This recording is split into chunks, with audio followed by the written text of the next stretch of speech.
they just 2 weeks ago in America is to make America better, yeah? Iraq. Yeah, but Mohammed, let me get your take on this, right? Because a lot of people in the West don't understand that, yes, Alex Prit and this is good, but also in the last Iranian uprising, by predominantly not Muslim people, and some Muslim people, but people against the Ayatollah, by the way, not born in Iran, 90,000 Iranians were disappeared during just the last uprising. And so, go ahead, Jason. Sorry, I think when saying unjust is that's a pretty subjective word. We haven't been debating about that yet. We can't just simply label an operation as unjust or not right. Again, there are consequences for something, for an operation or for a thing. So before we can get any deep insights about those consequences, we shouldn't be saying, labeling anything. And how do I say? I think, both nuclear and dropping a nuclear bomb, for example, let's say dropping a nuclear bomb on Japan during World War II, I don't think it's a wrong thing to do, because people have estimated. Wow! I'm so sorry. Again, sorry. Can you let me finish? Can I ask 2 questions? And I'm so sorry because I'm. Can I finish my statement first? No, because I'm top left. But this is the last thing I swear to God. I will give everybody on the stage $100 USD in Bitcoin if I say anything else after I say this. I promise you. Jason, all right. If anyone is an American in this room, I hope you know the following. The first and second bombs, nuclear bombs in Japan, those were not individually authorized by the President of the United States. When the President of the United States found out that the military dropped those 2 bombs, what he did, and here's the kicker, he told them the third bomb that most people in the world didn't know existed, that the military was about to drop on the 3rd Japanese city. The president said, no, do not drop the 3rd bomb, and you can never drop another nuclear bomb unless I say so. And I'm going to mute up. I'm so sorry for everything tonight. Maple syrup. Yeah, it means the 3rd bomb, Trump did it. Bum, bum, bum, But bum, he's bum, in bum, Iran, not in Japan. Dropping nuclear bomb is wrong. Do we have any other options? I mean, there's data showing if, for example, we don't use any nuclear weapons, and we are, for example, simply using regular military operations, 1 million American soldiers will be killed when conquering Japan or when attacking Japan. That's a terrible result, and we can, and again, and no one can pay the cost. Do you know how many people have been killed? And do you know how many people have been killed on Iwo Jima? How many American soldiers have been killed on Iwo Jima? How many? Have you counted? Have you counted? Calm down. If no one is using, if there's no nuclear bomb, how many more lives, American lives, will have to be consequences of the war? A nuclear bombing, yeah. And I'm telling you, you never. Shut up. So what are the consequences? What are the options do you have? Listen, you try to justify. What options do you have? Can you justify that if that happened to you in New York today? If Japan tried to do the same in New York today, and you're going to be happy and you say that will save a lot of other wars and no Japanese people will die. It's the same, yeah? As stupidness. Are you stupid? This is my point. Sorry, I can't really hear you. Sorry, but again, of course, because on your left hand side, there's one on your left hand side, there's 1 million American people. On your right hand side, there's 2 nuclear bombs. Which one are you gonna use? That's a simple question, and that's the only 2 options they have. That's what they told you. And you in a single war on Iwo Jima, 20,000 American soldiers have been killed. 20,000. Do you know how many people is that? And again, how many people? How many? Do you know how many people? Do you know how many American soldiers have been killed in Philippines when battling Japanese soldiers? You never know. You never read the history. You never read the history. You never read the history. And do you know? And do you know at that time what the emperor is encouraging? The emperor in Japan is encouraging. They're encouraging each Japanese people to fight till the end of their life. Fight till the end of their life, regardless you are a kid or you're an elder person. Just fight till the end. You're gonna take everything, take every cost. They're gonna take every cost to kill American soldiers. They're gonna. Do you know that's the history? Have you read those history before? You want to talk. If you want to have you read the history before? I don't want to talk to a person who don't even know about the history. You are clever, yes. You want to justify bombing a nuclear bomb because that saved American people. Do it in the opposite way. Make it Japan. American soldiers. Make America now being bombed by Japan. New York or Washington by the same bomb. And Japan will justify as you are. But you are now American, you will say, yes, that's right. America is not a party who started. America is not a party who started the war. America is not a party. America is not a party who started. America is not a party who started the war. American is not a party who started the war. Who gives you? You know that? That's a fact, right? Who attacked the Pearl Harbor first? It's Japanese people. It's Japanese people. They attacked the Pearl Harbor first. They killed a lot of American soldiers. They killed a lot of American soldiers first. You defend the undefensible. You stupid. Hold on. $100 Bitcoin for everybody. Fuck my $100 Bitcoin for everybody. Yeah. And the replays are on. Fuck yes. Pay up, bitch. Again, Mr. Jason, if you try to justify the bombing, the nuclear bombing, every single war in it's not Mr. Jason, it's Mr. D.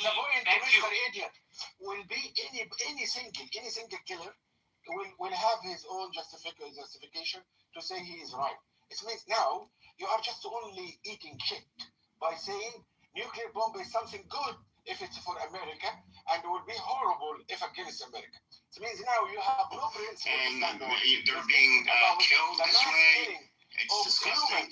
You could look these articles up, but Perplexity isn't giving you those articles. Your life, your dad life. So no, I stand firm with saying that Palestinians, and for me, happy because there is some merciful here. Was American president say no for the third bomb, but he delayed it until Trump come and he bombed two of them, B-12, two of them in the soil of Iran, in the middle of half humanity living. He could make any problem now, and now we're losing half of human beings, 4 billion people.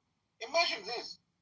Imagine that already Iran have a nuclear active downstairs there, and you bomb it, and now what we doing right now? We're not here right now. And now because you have... the news that Palestinians would try to stop them, that the Palestinians would not put up with it. So they took them, and this was a secret operation, or secret operations that these resistance groups did, and Palestinians did not have any control over them, because Palestinians were under occupation, and we had occupation, genocide, apartheid. How many times do you think you'll say that word till you drop down in the grave? I mean, how many times are you going to repeat yourself? Genocide or apartheid. You weren't listening. Those words didn't come out of my mouth. So, now that I've addressed that, Ali, do you want to move on? No, we just hopefully do you agree that we should be I will respectfully do so. I'm not blaming your typical good Palestinian citizen living in West Bank on Gaza. I swear to God on my buddy, bro. I don't know. I can't tell. No, you can't blame the leadership because they secretly. Listen, I'm not a PA supporter, okay? But you can't blame the. Canada was dying in Europe. Canadians were dying in Europe, while Americans were having sold-out Nazi rallies in Madison Square Garden. The whole refugee thing that America has, like show up at our borders. Fucking history hypnosis courses are hilarious. The stuff that Trump doesn't do anymore. Do you know why that was put in place? Why, Jeremy? It was because while you guys were having sold-out Madison Square Garden Nazi rallies and beating up Jews who were protesting them, there was boatloads of Jewish refugees from Germany showing up at your shores who you refused access. You sent them back to Germany to die in concentration camps. That's literally the Jeremy, origin of your no! Don't show tell them the the truth about history. Also, Jeremy Hill from Cloaked Wireless, right? And so the nuance 800-pound historian, is important. When it costs money to go to war, makes things different. That's why America didn't even fucking jump in until Hawaii. Hawaii, the Pineapple Wars, and we're on the verge of war in Iran, or not we, God forbid, America is on the verge of war again with Iran. Oh, Canada's coming with us. You better come with us, otherwise we'll take you down with us, Canada. Pay to police the world, aka profit per petrodollar. But Creasy, what's your take? Like, Creasy has a bet.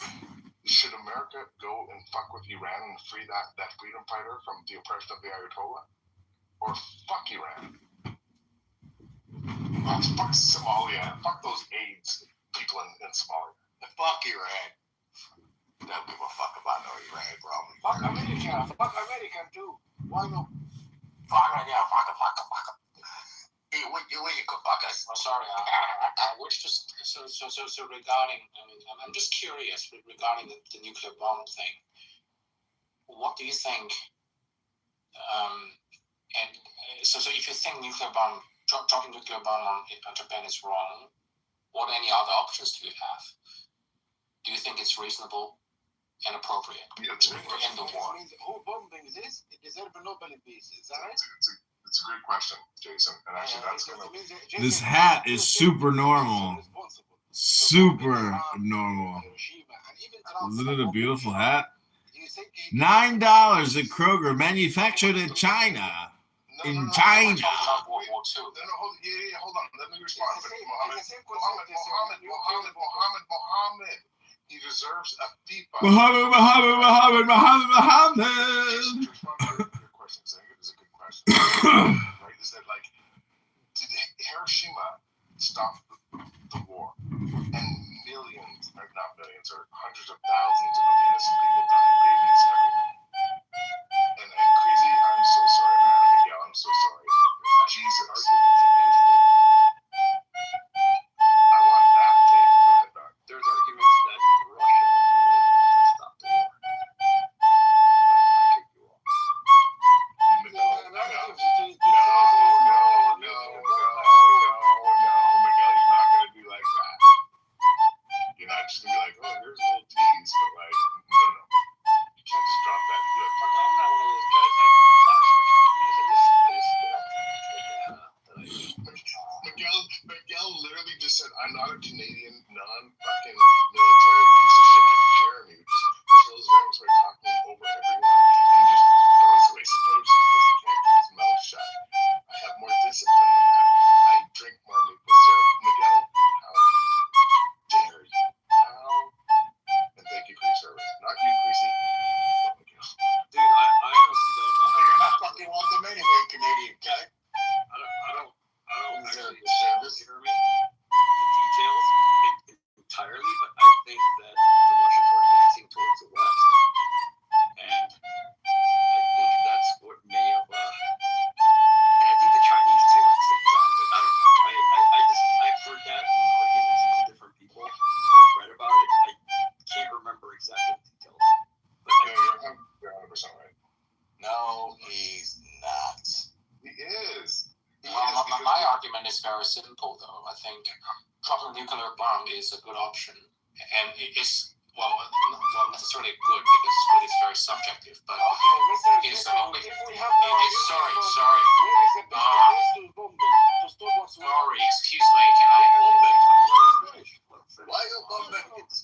He already agrees that bombing a nuclear bomb is something good and beneficial. I like what you said, bombing. Now, right today, where we can bomb a nuclear bomb to be benefit human being. Okay, so let me finish. So at that time, there's a statistic prediction saying that if not using any like irregular method, for example, like nuclear bomb, a lot of American soldiers, like 1 million of them, will be dead when boarding Japan. And again, a lot of Japanese people, like far more than you could possibly imagine, like several millions of them will be dead because every one of them has been brainwashed by Bushido. They're saying they should fight until the last moment. They should try their very best to kill any American soldiers aboard into Japan. That is the history. That is the history. Oh, excuse me. Can I finish my word first? So they will kill any Americans aboarding Japan, and there is like historical evidence, in Tokyo, in the museum. There's all documents. Gonna come here and the Palestinians are gonna give you a fucking home. She's such a cunt.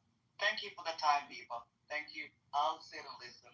That was so sweet. I'm crying. Thank you so much for that beautiful, introduction. That was really heartwarming.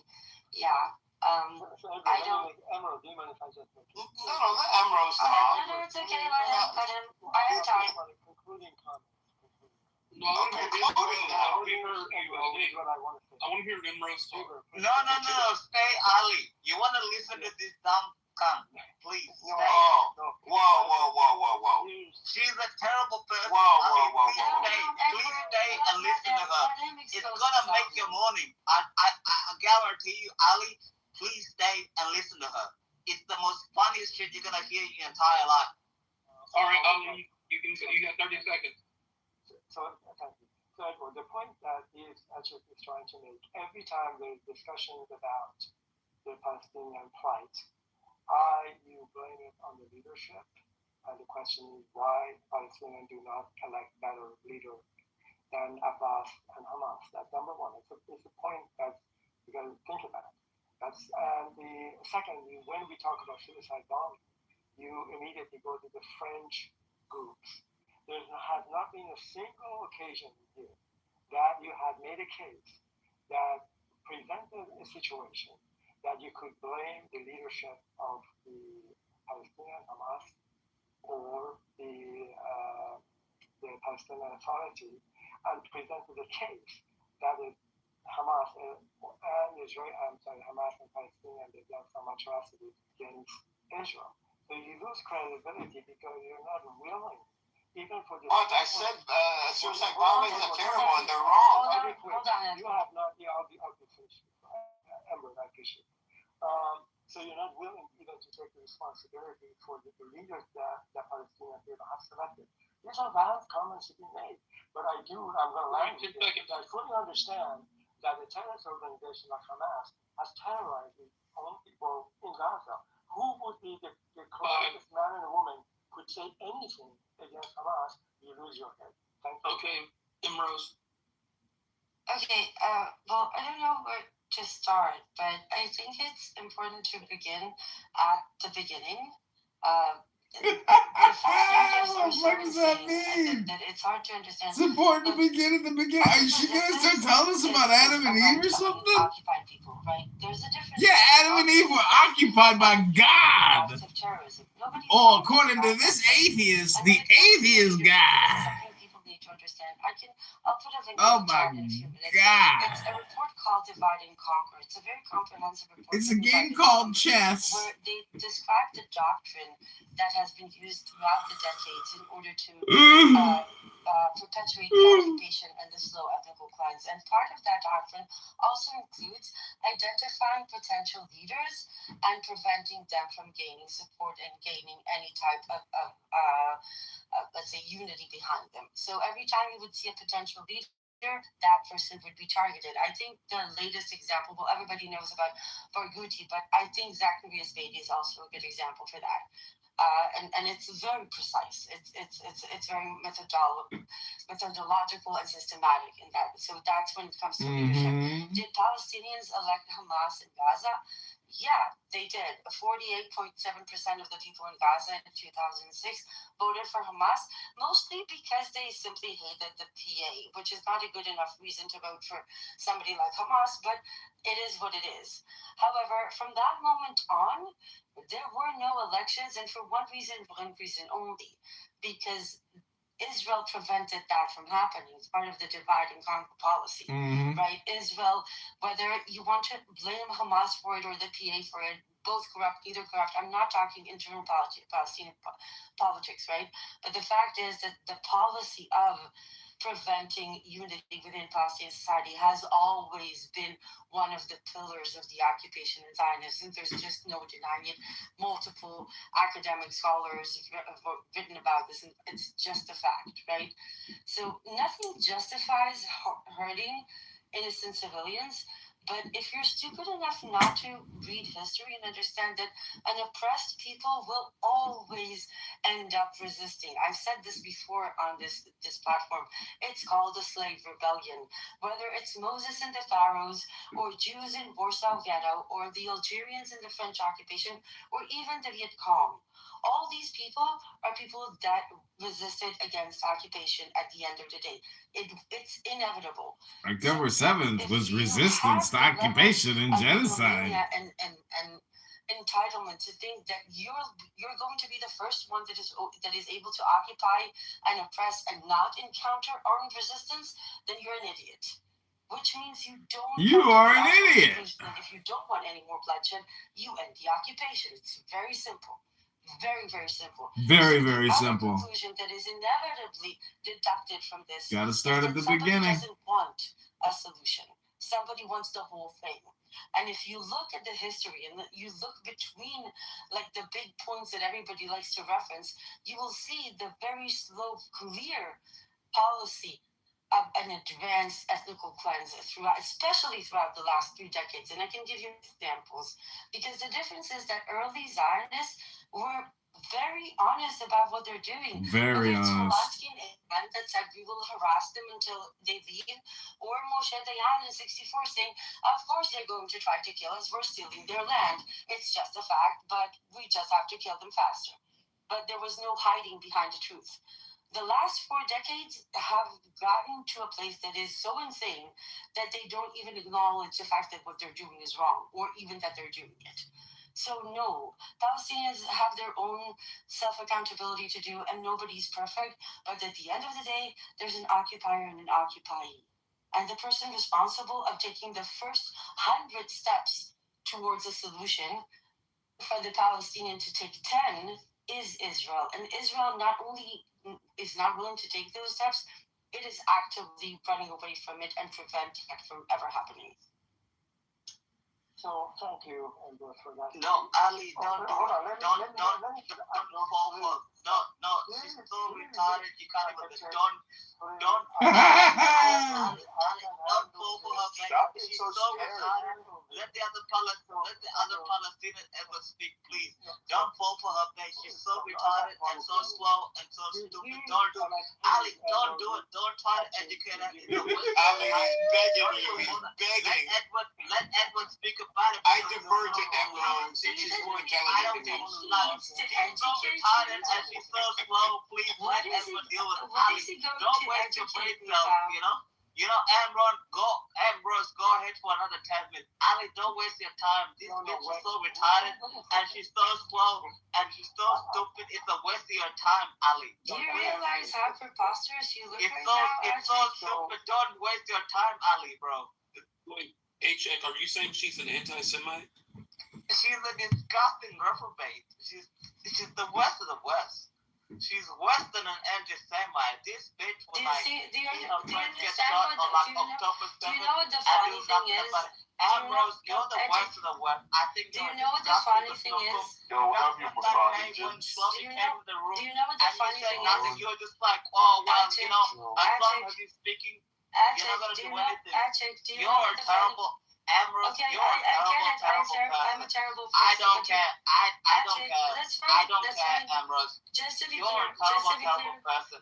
Go fuck with the Palestinians all you want, but I don't care. Okay, You thank know? you. Can you be People quiet like now? you are the worst Can of you us. be quiet Terrible. now? I don't care, Are you Ambrose. done You're a insulting me? disgusting Sharmuta I Kusumkum. get Fuck it. you. I You're get the it. worst of I us. get it. I don't care what you are. I get it. Like, Can you shut up honestly, now? you're such a terrible person.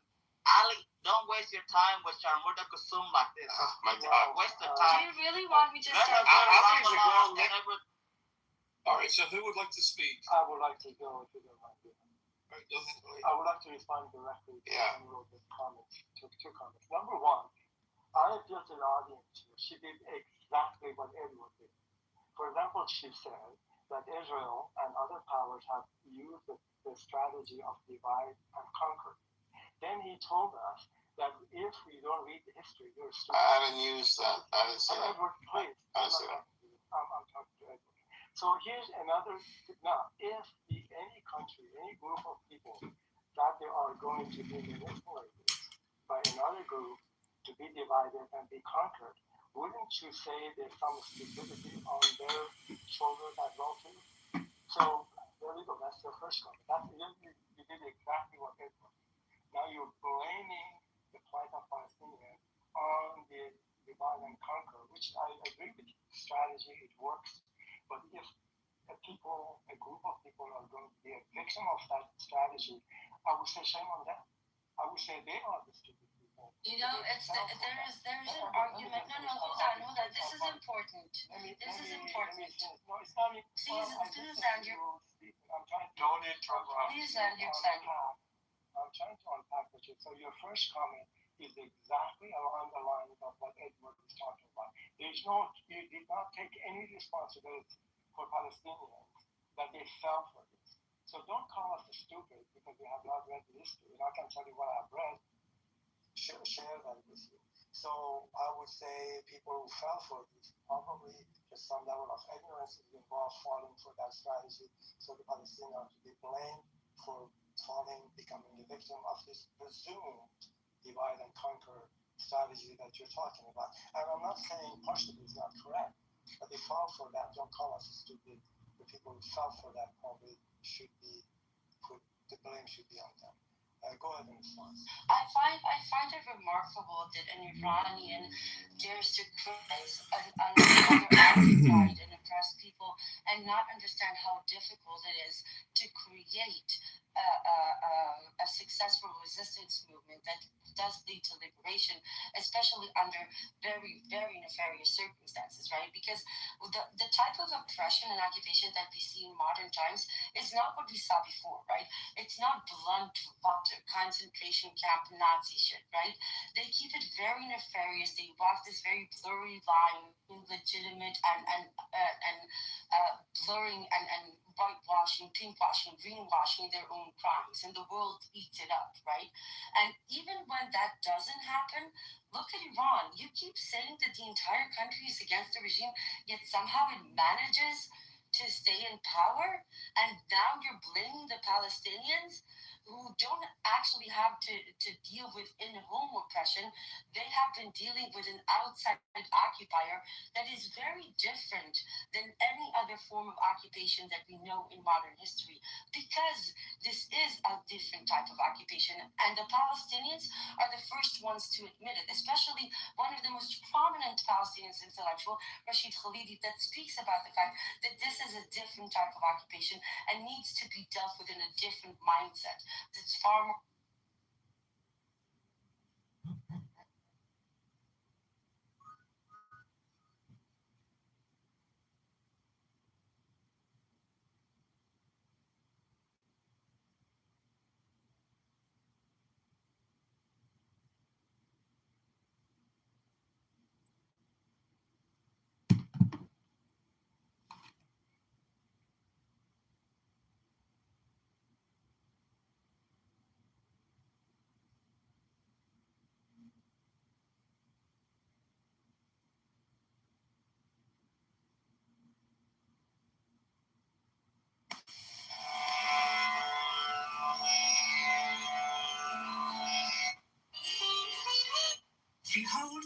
universe in the glory of God, and all that lives and moves on earth. Leaving the transient, find joy in the eternal. Set not your heart on another's possession. Working thus, a man may wish for a life of 100 years. Only actions done in God bind not the soul of man. There are demon-haunted worlds, regions of utter darkness. Whoever in life denies the spirit falls into that darkness of death. The spirit without moving is swifter than the mind. The senses cannot reach him. He is ever beyond them. Standing still, he overtakes those who run. To the ocean of his being, the spirit of life leads the streams of action. He moves and he moves not. He is far and he is near. He is within all and he is outside all. Who sees all beings in his own self, and his own self in all beings, loses all fear. When a sage sees this great unity, and his self has become all beings, what delusion and what sorrow can ever be near him? The spirit filled all with his radiance. He is incorporeal and invulnerable, pure and untouched by evil. He is the supreme seer and thinker, immanent and transcendent. He placed all things in the path of eternity. Into deep darkness fall those who follow action. Into deeper darkness fall those who follow knowledge. One is the outcome of knowledge, and another is the outcome of action. Thus we have heard from the ancient sages who explained this truth to us. He who knows both knowledge and action, with action overcomes death, and with knowledge reaches immortality. Into deep darkness fall those who follow the immanent. Into deeper darkness fall those who follow the transcendent. One is the outcome of the transcendent, and another is the outcome of the immanent. Thus have we heard from the ancient sages who explained this truth to us. He who knows both the transcendent and the immanent, with the immanent overcomes death, and with the transcendent reaches immortality. The face of truth remains hidden behind a circle of gold. Unveil it, O God of light, that I who love the true may see. O life-giving Sun, offspring of the Lord of creation, solitary seer of heaven, spread thy light and withdraw thy blinding splendor, that I may behold thy radiant form. That spirit far away within thee is my inmost spirit. May life go to immortal life, and the body go to ashes. Om. O my soul, remember past strivings. Remember. O my soul, remember past strivings. Remember. By the path of good, lead us to final bliss. O fire divine, thou God who knowest all ways, deliver us from wandering evil. Prayers and adoration we offer unto thee.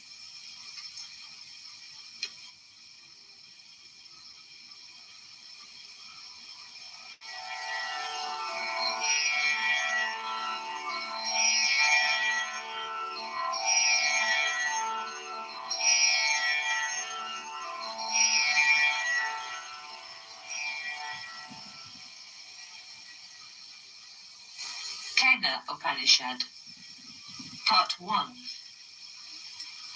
Who sends the mind to wander afar? Who first drives life to start on its journey? Who impels us to utter these words? Who is the spirit behind the eye and the ear? It is the ear of the ear, the eye of the eye, and the words. The mind of mind and the life of life. Those who follow wisdom pass beyond, and, on leaving this world, become immortal. There the eye goes not, nor words nor mind. We know not, we cannot understand. How he can be explained? He is above the known, and he is above the unknown. Thus have we heard from the ancient sages who explained this truth to us. What cannot be spoken with words, but that whereby words are spoken. Know that alone to be Brahman, the spirit, and not what people here adore. What cannot be thought with the mind, but that whereby the mind can think. Know that alone to be Brahman, the spirit, and not what people here adore. What cannot be seen with the eye, but that whereby the eye can see. Know that alone to be Brahman, the spirit, and not what people here adore. What cannot be heard with the ear, but that whereby the ear can hear. Know that alone to be Brahman, the spirit, and not what people here adore. What cannot be indrawn with breath, but that whereby breath is indrawn. Know that alone to be Brahman, the spirit, and not what people here adore. Part 2. Master, if you think I know well, little truth you know. You only perceive that appearance of Brahman that lies in the senses and is in you. Pursue your meditation. Disciple, I mean to know. I do not imagine I know him well, and yet I cannot say I know him not. Who of us knows this, knows him, and not who says, I know him not? He comes to the thought of those who know him beyond thought, not to those who imagine he can be attained by thought. He is unknown to the learned and known to the simple. He is known in the ecstasy of an awakening which opens the door of life eternal. By the self we obtain power, and by vision we obtain eternity. For a man who has known him, the light of truth shines. For one who has not known, there is darkness. The wise who have seen him in every being, on leaving this life, attain life immortal. Part 3. Once upon a time, Brahman, the Spirit Supreme, won a victory for the gods. And the gods thought in their pride, we alone attained this victory. Ours alone is the glory. Brahman saw it and appeared to them, but they knew him not. Who is that being that fills us with wonder? They cried. And they spoke to Agni, the god of fire. O God, all-knowing, go and see who is that being that fills us with wonder. Agni ran towards him, and Brahman asked, who are you? I am the god of fire, he said, the god who knows all things. What power is in you? Asked Brahman. I can burn all things on earth. And Brahman placed a straw before him, saying, burn this. The god of fire strove with all his power, but was unable to burn it. He then returned to the other gods and said, I could not find out who was that being that fills us with wonder. Then they spoke to Vayu, the god of the air. O Vayu, go and see who is that being that fills us with wonder. Vayu ran towards him, and Brahman asked, who are you? I am Vayu, the god of the air, he said. Matarisvan, the air that moves in space. What power is in you? Asked Brahman. In a whirlwind I can carry away all there is on earth. And placed a straw before him, saying, blow this away. The god of the air strove with all his power, but was unable to move it. He returned to the other gods and said, I could not find out who was that being that fills us with wonder. Then the gods spoke to Indra, the god of thunder. O giver of earthly goods, go and see who is that being that fills us with wonder. And Indra ran toward Brahman, the Spirit Supreme. but he disappeared. Then, in the same region of the sky, the gods saw a lady of radiant beauty. She was Uma, divine wisdom, the daughter of the mountains of snow. Who is that being that fills us with wonder? He asked. Part 4. He is Brahman, the spirit supreme, she answered. Rejoice in him, since through him you attained the glory of victory. And the gods, Agni, Vayu, and Indra, excelled the other gods, for they were the first that came near Brahman, and they first knew he was the Spirit Supreme. And thus Indra, the god of thunder, excelled all other gods, for he came nearest to Brahman, and he first knew that he was the Spirit Supreme. Concerning whom it is said, he is seen in nature in the wonder of a flash of lightning. He comes to the soul in the wonder of a flash of vision. His name is Tadvanam, which translated means the end of love-longing. As Tadvanam, he should have adoration. This is All how you beings will become love French such a lover of the Lord. instantaneously. Master, you asked me to explain the Upanishad, the sacred wisdom. The Upanishad has been explained to you. In truth, I have been telling you the sacred teaching concerning Brahman.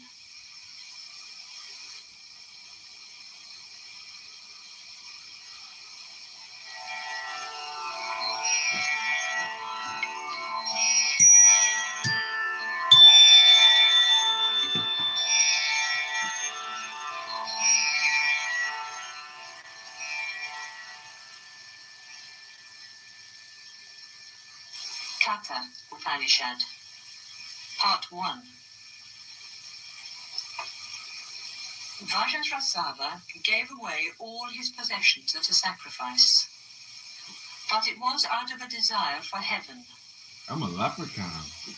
There's a leprechaun on that tree! Nachiketas, who, although he was only a boy, had a vision of faith when the offerings were given, and thus he thought, this poor offering of cows that are too old to give milk and too weak to eat grass or drink water must lead to a world of sorrow. And he thought of offering himself and said to his father, Father, to whom will you give me? He asked once, and twice, and 3 times. And then his father answered in anger, I will give you to death. Nachiketas, at the head of many I go, and I go in the midst of many. What may be the work of death that today must be done through me? Remember how the men of old passed away, and how those of days to come will also pass away. A mortal ripens like corn, and like corn he is born again. Nachiketas had to wait 3 nights without food in the abode of Yama, the god of death. A voice. As the spirit of fire, a Brahmin comes to a house. Bring the offering of water, O god of death. How unwise is the man who does not give hospitality to a Brahmin. He loses his future hopes, his past merits, his present possessions, his sons, and his all. Death. Since you have come as a sacred guest to my abode, and you have had no hospitality for 3 nights, choose then 3 boons. Nachiketas. May my father's anger be appeased, and may he remember me and welcome me when I return to him. Let this be my first boon. Death. By my power your father will remember you and love you as before, and when he sees you free from the jaws of death, sweet will be his sleep at night. Nachiketas. There is no fear in heaven, old age and death are not there. The good, beyond both, rejoice in heaven, beyond hunger and thirst and sorrow. It's not a Those medal. in heaven attain immortality. You know, O death, that It's the sacred Republican fire which leads to Convention. heaven. I'm part of the Explain entertainment. it to me, since I have faith. Be Part of the this my entertainment second division of the boon. GOP. Death. I know, Nachiketas, that sacred fire which leads to heaven. Listen. That fire which is the means of attaining the infinite worlds, and is also their foundation, is hidden in the sacred place of the heart. And death told him of the fire of creation, the beginning of the worlds, and of the altar of the fire sacrifice, of how many bricks it should be built, and how they should be placed. Nachiketas repeated the teaching. Death was pleased, and went on. A further boon I give you today. This fire of sacrifice shall be known by your name. Take also from me this chain of many forms. One who lights 3 times this sacred fire, and attains union with the 3, and performs the 3 holy actions, passes beyond life and death, for then he knows the God of fire, the God who knows all things, and through knowledge and adoration he attains the peace supreme. He who, knowing the 3, builds up the altar of fire sacrifice, and performs 3 times the sacrifice of Nachiketas, casts off the bonds of death, and passing beyond sorrow, finds joy in the regions of heaven. This is the fire that leads to heaven, which you chose as the second gift. Men will call it the fire sacrifice of Nachiketas. Choose now the 3rd boon. Nachiketas. When a man dies, this doubt arises. Some say he is, and some say he is not. Teach me the truth. Death. Even the gods had this doubt in times of old, for Misto Iris is the law of life and death. Ask for another boon. Release me from this. Nachiketas. This doubt indeed arose even to the gods, and you say, O death, that it is difficult to understand. As no greater teacher than you can explain it, and there is no other boon so great as this. Death. Take horses and gold and cattle and elephants. Choose sons and grandsons that shall live 100 years. Have vast expanses of land, and live as many years as you desire. Or choose another gift that you think equal to this, and enjoy it with wealth and long life. Be a ruler of this vast earth. I will grant you all your desires. Ask for any wishes in the world of mortals, however hard to obtain. To attend on you, I will give you fair maidens with chariots and musical instruments. But ask me not, Nachiketas, the secrets of death. Nachiketas. All these pleasures, O end of all. They weaken the power of life. And indeed, how short is all life? Keep thy horses and dancing and singing. Man cannot be satisfied with wealth. Shall we enjoy wealth with you in sight? Shall we live whilst you are in power? I can only ask for the boon I have asked. When a mortal here on earth has felt his own immortality, how could he wish for a long life of pleasures, for the lust of deceitful beauty? Solve then the doubt as to the great beyond. Grant me the gift that unveils the mystery. This is the only gift Nachiketas can ask. Part 2. Death. There is the path of joy, and there is the path of pleasure. Both attract the soul.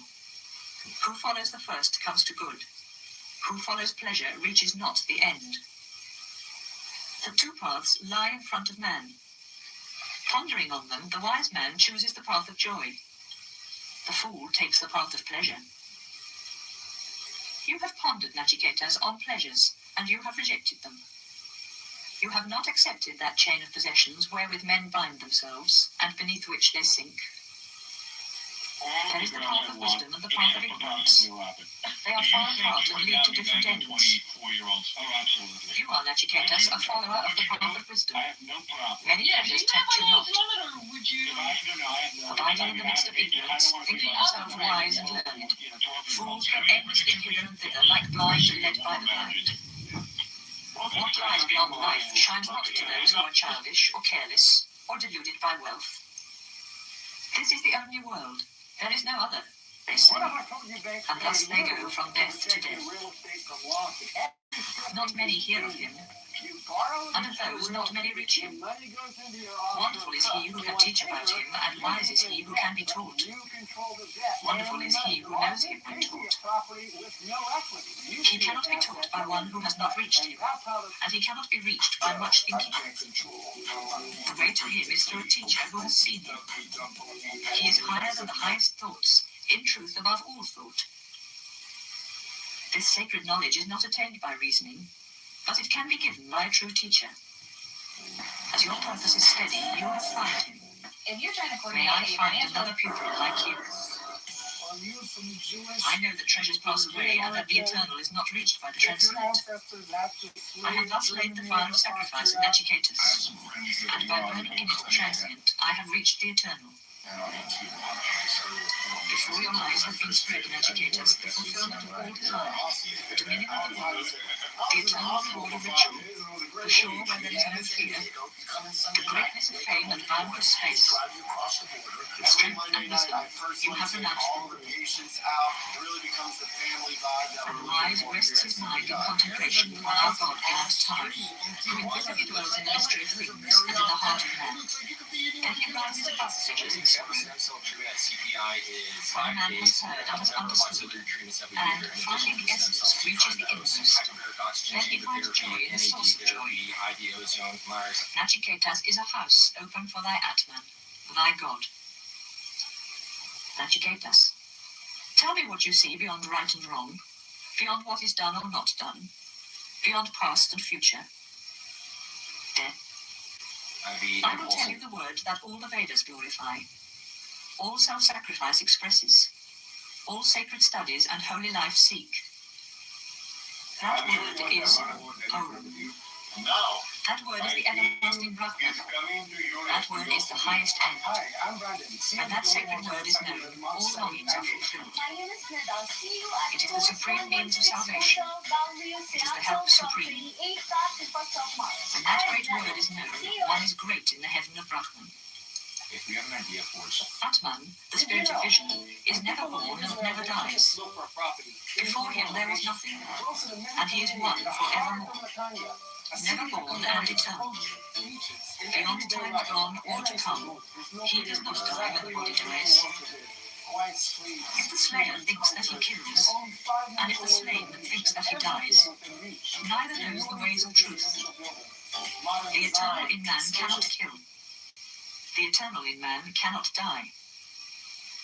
Concealed in the heart of all beings is the Atman, the spirit, the self, smaller than the smallest atom, greater than the vast spaces. The man who surrenders his human will leaves sorrows behind and beholds the glory of the Atman by the grace of the Creator.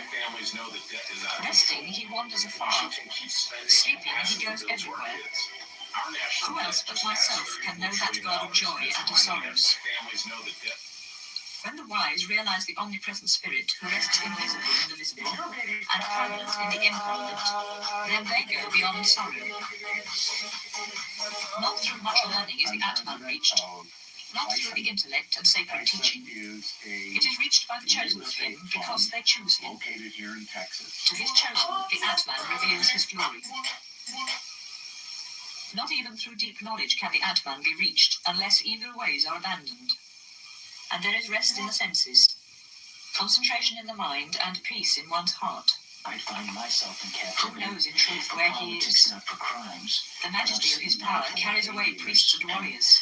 and death itself is carried away. That wouldn't have happened had it not been for the help of the Part Reverend Jesse 3. Jackson. In the secret high place of the heart, there are two beings who drink the wine of life in the world of truth. Those who know Brahman, those who keep the 5 sacred fires, and those who light the threefold fire of Nachiketas, call them light and shade. I find myself in captivity. They relight the sacred fire of Nachiketas, the bridge to cross to the other shore where there is no fear, the supreme everlasting spirit. Looking for images Know the Atman as Lord of the chariot, and the body as the chariot itself. Know that reason is the charioteer, and the mind indeed is the reins. The horses, they say, are the senses, and their paths are the objects of sense. When the soul becomes one with the mind and the senses, he is called one who has joys and sorrows. We'll show you inside. He who has not right understanding, and whose mind is never steady, is not the ruler of his life, like a bad driver with wild horses. But he who has right understanding, and whose mind is ever steady, is the ruler of his life, like a good driver with wild horses. He who has not right understanding is careless and never pure, which is not the end of the journey, but wanders on from death to death. But he who has understanding is careful and ever pure, which is the end of the journey, from which he never returns. The man whose chariot is driven by reason, who watches and holds the reins of his mind, which is the end of the journey, the supreme everlasting spirit. Beyond the senses are their objects, and beyond the objects is the mind. Beyond the mind is pure reason, and beyond reason is the spirit in man. Beyond the spirit in man is the spirit of the universe, and beyond is Purusha, the spirit supreme. Nothing is beyond Purusha. He is the end of the path. The light of the Atman, the spirit, is invisible, concealed in all beings. It is seen by the seers of the subtle, when their vision is keen and is clear. The wise should surrender speech in mind in the knowing self, the knowing self in the spirit of the universe, and the spirit of the universe in the spirit of peace. Awake, arise, strive for the highest, and be in the light. Sages say the path is narrow and difficult to tread, narrow as the edge of a razor. The Atman is beyond sound and form, without touch and taste and perfume. It is eternal, unchangeable, and without beginning or end. Indeed, above reasoning. When consciousness of the Atman manifests itself, man becomes free from the jaws of death.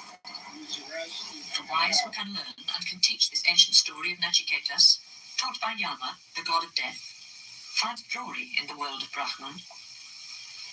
He who, filled with devotion, recites this supreme mystery at the gathering of Brahmins, or at the ceremony of the Sraddha for the departed, prepares for eternity. He prepares in truth for eternity. Part 4. The Creator made the senses outward going. They go to the world of matter outside, not to the spirit within. But a sage who sought immortality looked within himself and found his own soul. The foolish run after outward pleasures and fall into the snares of fast embracing death. But the wise have found immortality, and do not seek the eternal in things that pass away. This by which we perceive colours and sounds, perfumes and kisses of love, by which alone we attain knowledge, by which verily we can be conscious of anything. This in truth is that. The wise knows that it is through the great and omnipresent spirit in us that we are conscious in waking or in dreaming. Then he goes beyond sorrow. When he knows the Atman, the self, the inner life, who enjoys like a bee the sweetness of the flowers of the senses, the Lord of what was and of what will be, then he goes beyond fear. This in truth is that. The God of creation, who in the beginning was born from the fire of thought before the waters were, who appeared in the elements and rests, having entered the heart. This in truth is that. The goddess of infinity, who comes as a life power, and nature, who was born from the elements and rests, having entered the heart. This in truth is that. Agni, the all-knowing God of fire, hidden in the two friction fire sticks of a holy sacrifice, as a seed of life in the womb of a mother. receives the morning adoration of those who follow the path of light or the path of work. This, in truth, is that. Whence the rising sun does come, and into which it sets again, wherein all the gods have their birth, and beyond which no man can go. This, in truth, is that. What is here is also there, and what is there is also here. Who sees the many, and not the one, wanders on from death to death. Even by the mind this truth is to be learned. There are not many, but only one. Who sees variety and not the unity, wanders on from death to death. The soul dwells within us, a flame the size of a thumb. When it is known as the Lord of the future, then ceases all fear. This, in truth, is that. Like a flame without smoke, the size of a thumb, is the soul, the Lord of the past and the future, the same both today and tomorrow. This, in truth, is that. As water raining on a mountain ridge runs down the rocks on all sides, so the man who only sees variety of things runs after them on all sides. But as pure water raining on pure water becomes one and the same, so becomes, O Nachiketas, the soul of the sage who knows. Part 5. The pure eternal spirit dwells in the castle of 11 gates of the body. By ruling this castle, man is free from sorrows, and, free from all bondage, attains liberation.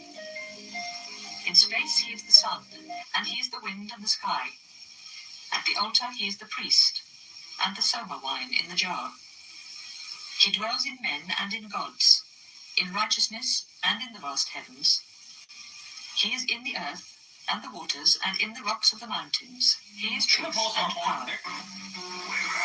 The powers of life adore that God who is in the heart, and he rules the breath of life, breathing in and breathing out. And you ever When think the ties that bind the spirit to the body are unloosed, and the spirit is set free, what remains then? This, in truth, is that. A mortal lives not through the breath that flows in and that flows out. The source of his life is another, and this causes the breath to flow. I will now speak to you of the mystery of the eternal Brahman, and of what happens to the soul after death. The soul may go to the womb of a mother, and thus obtain a new body. It even may go into trees or plants, according to its previous wisdom and work. There is a spirit who is awake in our sleep, and creates the wonder of dreams. He is Brahman, the spirit of light, who in truth is called the immortal. All the worlds rest on that spirit, and beyond him no one can go. This, in truth, is that. As fire, though one, takes new forms in all things that burn. The spirit, though one, takes new forms in all things that live. He is within one, and is also outside. As the wind, though one, takes new forms in whatever it enters. The spirit, though one, takes new forms in all things that live. He is within all, and is also outside. As the sun that beholds the world is untouched by earthly impurities, so the spirit that is in all things is untouched by external sufferings. There is one ruler, the spirit that is in all things, who transforms his own form into many. Only the wise who see him in their souls attain the joy eternal. He is the eternal among things that pass away, pure consciousness of conscious beings, the one who fulfills the prayers of many. Only the wise who see him in their souls attain the peace eternal. This is that. Thus they realize the ineffable joy supreme. How can this be known? Does he give light, or does he reflect light? There the sun shines not, nor the moon, nor the stars. Lightnings shine not there, and much less earthly fire. From his light, all these give light, and his radiance illumines all creation. Part 6. The tree of eternity has its roots in heaven above, and its branches reach down to earth. It is Brahman, pure spirit, who in truth is called the immortal. All the worlds rest on that spirit, and beyond him no one can go. This in truth is that. whole universe comes from him, and his light burns through the whole universe. In his power is the majesty of thunder. Those who know him have found immortality. From fear of him, fire burns, and from fear of him, the sun shines. From fear of him, the clouds and the winds and death itself move on their way. If one sees him in this life before the body passes away, one is free from bondage. But if not, one is born and dies again in new worlds and new creations. Brahman is seen in a pure soul as in a mirror clear, and also in the Creator's heaven as clear as light, but in the land of shades as remembrance of dreams, and in the world of spirits as reflections in trembling waters. When the wise man knows that the material senses come not from the spirit, and that their waking and sleeping belong to their own nature, then he grieves no more. Beyond the senses is the mind, and beyond mind is reason, its essence. Beyond reason is the spirit in man, and beyond this is the spirit of the universe, the evolver of all. And beyond is Purusha, all-pervading, beyond definitions. When a mortal knows him, he attains liberation and reaches immortality. His form is not in the field of vision. No one sees him with mortal eyes. He is seen by a pure heart and by a mind and thoughts that are pure. Those who know him attain life immortal. When the five senses and the mind are still, and reason itself rests in silence, then begins the path supreme. This calm steadiness of the senses is called yoga. Then one should become watchful, because yoga comes and goes. Words and thoughts cannot reach him, and he cannot be seen by the eye. How can he then be perceived except by him who says, he is? In the faith of he is, his existence must be perceived, and he must be perceived in his essence. When he is perceived as he is, he finds forth the revelation of his essence. When all desires that cling to the heart are surrendered, then a mortal becomes immortal, and even in this world he is one with Brahman. When all ties that bind the heart are unloosened, then a mortal becomes immortal. This is the sacred teaching. 101 subtle ways come from the heart. One of them rises to the crown of the head. This is the way that leads to immortality. The others lead to different ends. Always dwelling within all beings is the Atman, the Purusha, the Self, a little flame in the heart. Let one with steadiness withdraw him from the body, even as an inner stem is withdrawn from its sheath. Know this pure immortal light. Know in truth this pure immortal light. And Nachiketas learnt the supreme wisdom taught by the god of afterlife, and he learnt the whole teaching of inner union, of yoga. Then he reached Brahman, the spirit supreme, and became immortal and pure. So in truth will anyone who knows his Atman, his higher self.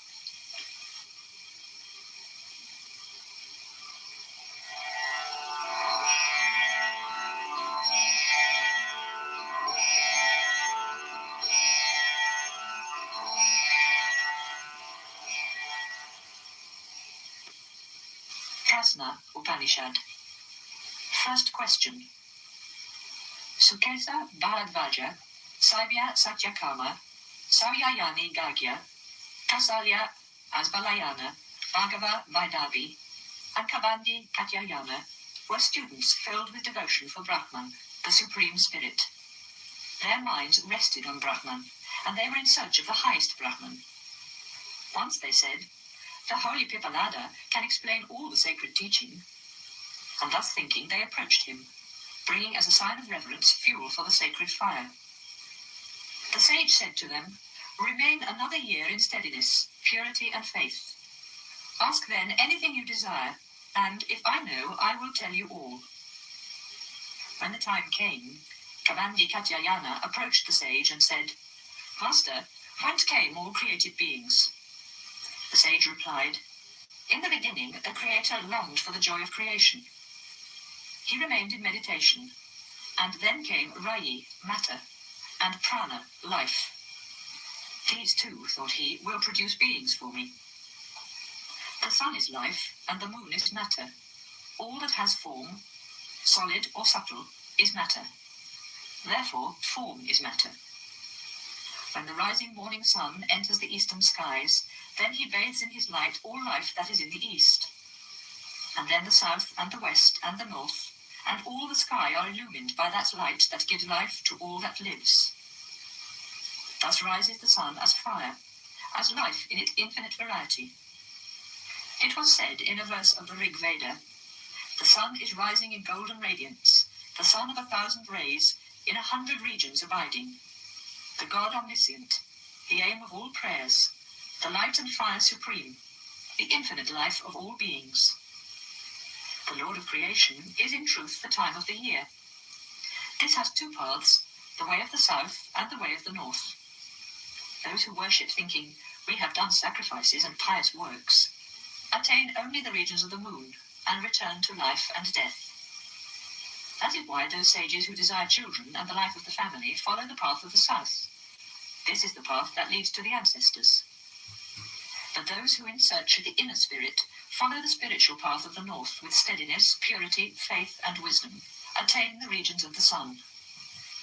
And there is the ocean of life, the refuge supreme, the land of immortality where there is no fear. From there they do not return again. It is the end of the journey." There is a verse of the Rig Veda that says, "Some speak of a father who sends rain from the heaven of the north, resting on the seasons and showing himself in 12 ways. Others speak of a sage in the heaven of the south, with a chariot of 7 wheels and 6 spokes. The day and night are the Lord of creation. Day is life and night is matter. Those who join in love by day waste life, but they follow the good path, those who join in love by night. The dark fortnight is indeed matter, and the bright fortnight is life. Some sages perform their rituals in the bright fortnight, but some in the time of darkness. Food is in truth the Lord of creation. From food, seed is produced, and from this beings are born. Those who obey the law of the Lord of creation, they in turn become creators and like him produce a pair. They attain the pale regions of the moon. But those in whom there is no deceit, untruth, or bad faith, who live in steadiness, purity, and truth, theirs are the radiant regions of the sun." Then Bhargava Vaidavi asked, "Master, what are the powers that keep the union of a being? How many keep burning the lamps of life? And which amongst them is supreme?" The sage replied, "The powers are space, air, fire, water, and earth, and voice, mind, the eye, and the ear. These powers light the lamps of life and say, 'We keep the union of this being, and we are its foundation.' But life, the power supreme, said to them, 'Do not fall into delusion. It is I, in my 5-fold division, keep the union of this being, and I am its foundation.' But they believed him not. Life was offended and rose aloft to leave the body. And all the powers of life had to rise, and, life coming again to rest, all the powers had to rest. As when a queen bee arises, all the bees with her arise. And when she comes to rest again, then all again come to rest. Even so it happened to the powers of the voice, the mind, the eye, and the ear. The powers then understood and sang in joy this song of life. Life is the fire that burns and is the sun that gives light. Life is the wind and the rain and the thunder in the sky. Life is matter and is earth, what is and what is not, and what beyond is in eternity. On life, all things are resting as spokes in the center of a wheel. On life are resting the Vedas and prayers and warriors and priests. To thee, resting with thy powers, O life, all beings offer adoration. As Lord of creation, thou movest in the womb of the mother, thence to be reborn. Thou art the chief bearer of gifts to the gods, the first offering made to the departed. Thou art the poetry of the seers, the truth of ancient sages. Thou art Rudra, the god of protection. Thou art Indra in thy radiance, O life. As the sun that wanders in heaven, thou art lord of all heavenly lights. When the rain pours down from heaven, O life, all thy creatures rejoice, and they say, 'Food for us shall be in abundance.' Thou art pure, O life, supreme seer, Lord and consumer of all. We, the givers of what thou enjoyest, thou, our Father, the breath of all life. Be favourable unto us, O life, with that invisible form of thine, which is in the voice, the eye, and the ear, and which lives in the mind. Go not from us. In thy power is all this world, and even the third most sacred heaven. As a mother her child, protect us, O life. Give us glory, and give us wisdom. Third question. Then Kausalya Asvalayana asked, Master, this life, whence does it arise? How does it come to this body? How, after diffusing itself, does it abide here? How does it leave the body? How does it sustain the universe without and the universe within? The sage replied, Great are the questions you ask from me, but you are a great lover of Brahman. I will answer. Life comes from the spirit. Even as a man casts a shadow, so the spirit casts the shadow of life. And as a shadow of former lives, a new life comes to this body. As when a ruler commands his officials and appoints them cities to be ruled in his name, even so prana, the power of life, rules the other living powers of the body. Apana rules its lower regions. Prana itself lives in the eye and the ear, and moves through the nose and the mouth. Samana rules the middle regions, and distributes the life-giving offering of food. From Samana come the 7 flames. In the heart dwells the Atman, the self. It is the centre of 101 little channels. From each one of them come 100 channels more. 72,000 smaller channels branch from each one of these. In all these millions of little channels moves the power of Dhyana. Rising by one of them, the living power of Udana leads to the heaven of purity by good actions, to the hell of evil by evil actions, and if by both again, to this land of man. The sun is prana, the life of this universe, and he rises giving joy to the life in human eyes. The divinity of the earth rules the lower regions of Apana. Between the sun and the earth there is space or samana. Air is Vayana. Fire is Udana. When that fire of life is gone, senses are absorbed in mind, and man comes to life again. His last thoughts lead him to prana, and accompanied by the living fire of Udana, and led by Atman, the spirit himself, he goes to the regions deserved and desired in imagination. He who thus knows the meaning of life, his offspring never dies and attains life everlasting.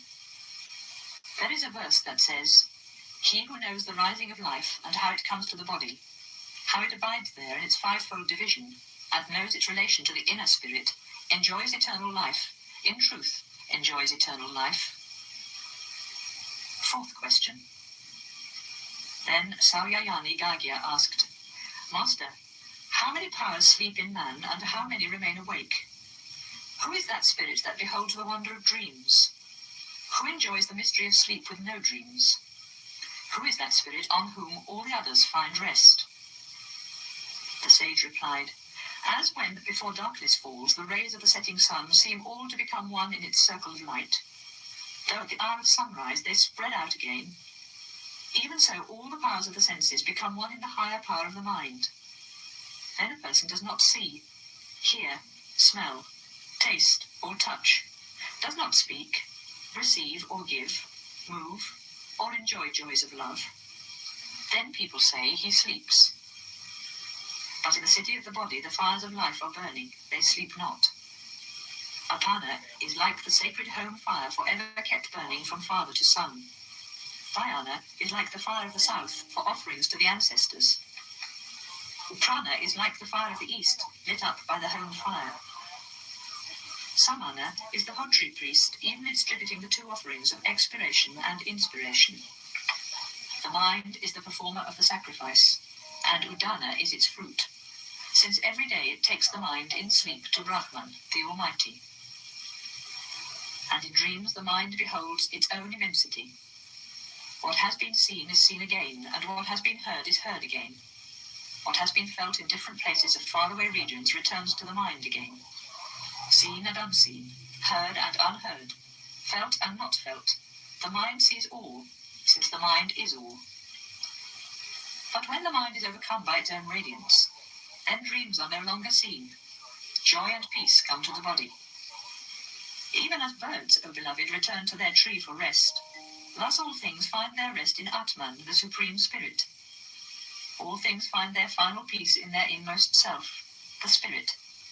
Earth, water, fire, air, space, and their invisible elements, sight, hearing, smell, taste, touch, and their various fields of sense, voice, hands, and all powers of action, mind, reason, the sense of I, thought, inner light, and their objects, and even life and all that life sustains. It is the spirit of man who sees, hears, feels perfumes, touches and tastes, thinks and acts, and has all consciousness. And the spirit of man finds peace in the Spirit supreme and eternal. He who knows, O my son, that eternal spirit, incorporeal and shadowless, luminous and everlasting, attains that eternal spirit. He knows the all and becomes the all. A verse there is that says, he who knows, O my beloved, that eternal spirit wherein consciousness and the senses, the powers of life and the elements find final peace, knows the all and has gone into the all. Fifth question. Then Saibhya Satyakama asked, Master, that man who until the end of his life rests on Om, his meditation, where does he go after life? The sage replied, the word Om, O Satyakama, is the transcendent and the immanent Brahman, the Spirit Supreme. With the help of this sacred word, the wise attains the one or the other. Om, or Aum, has three sounds. He who rests on the first, his meditation, is illumined thereby, and after death returns speedily to this world of men, led by the harmonies of the Rig Veda. Remaining here in steadiness, purity and truth, he attains greatness. And if he rests his mind in meditation on the first two sounds, he is led by the harmonies of the Yajur Veda to the regions of the moon.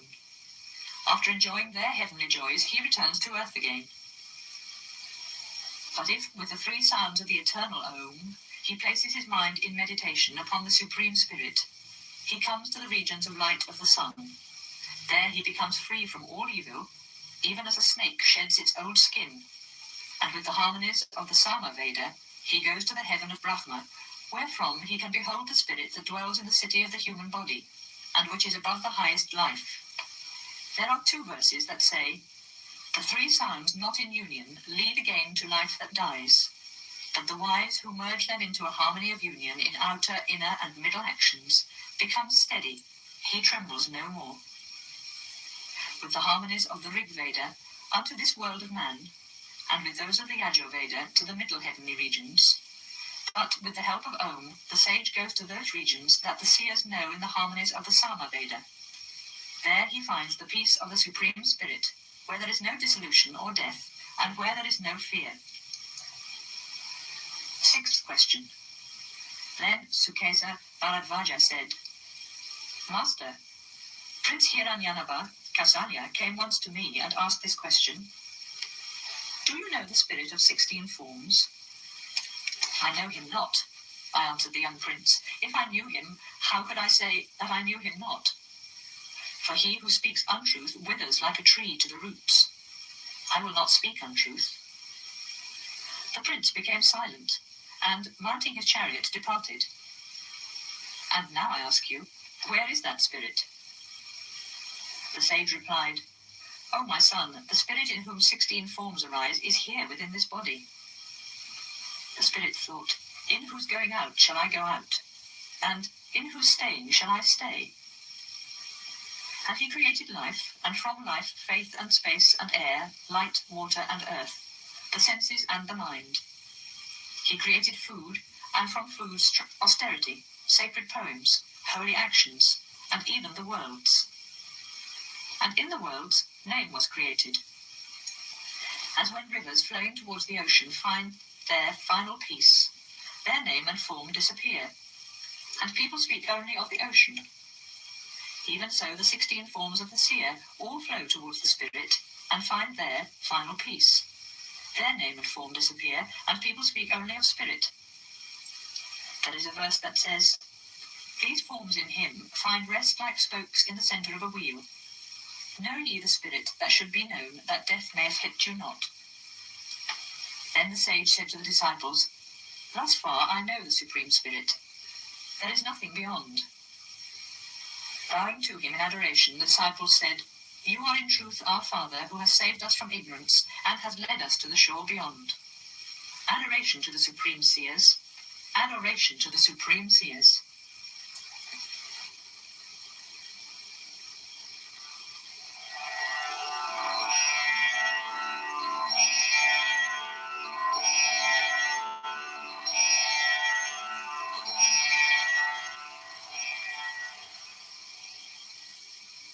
Mundaka Upanishad.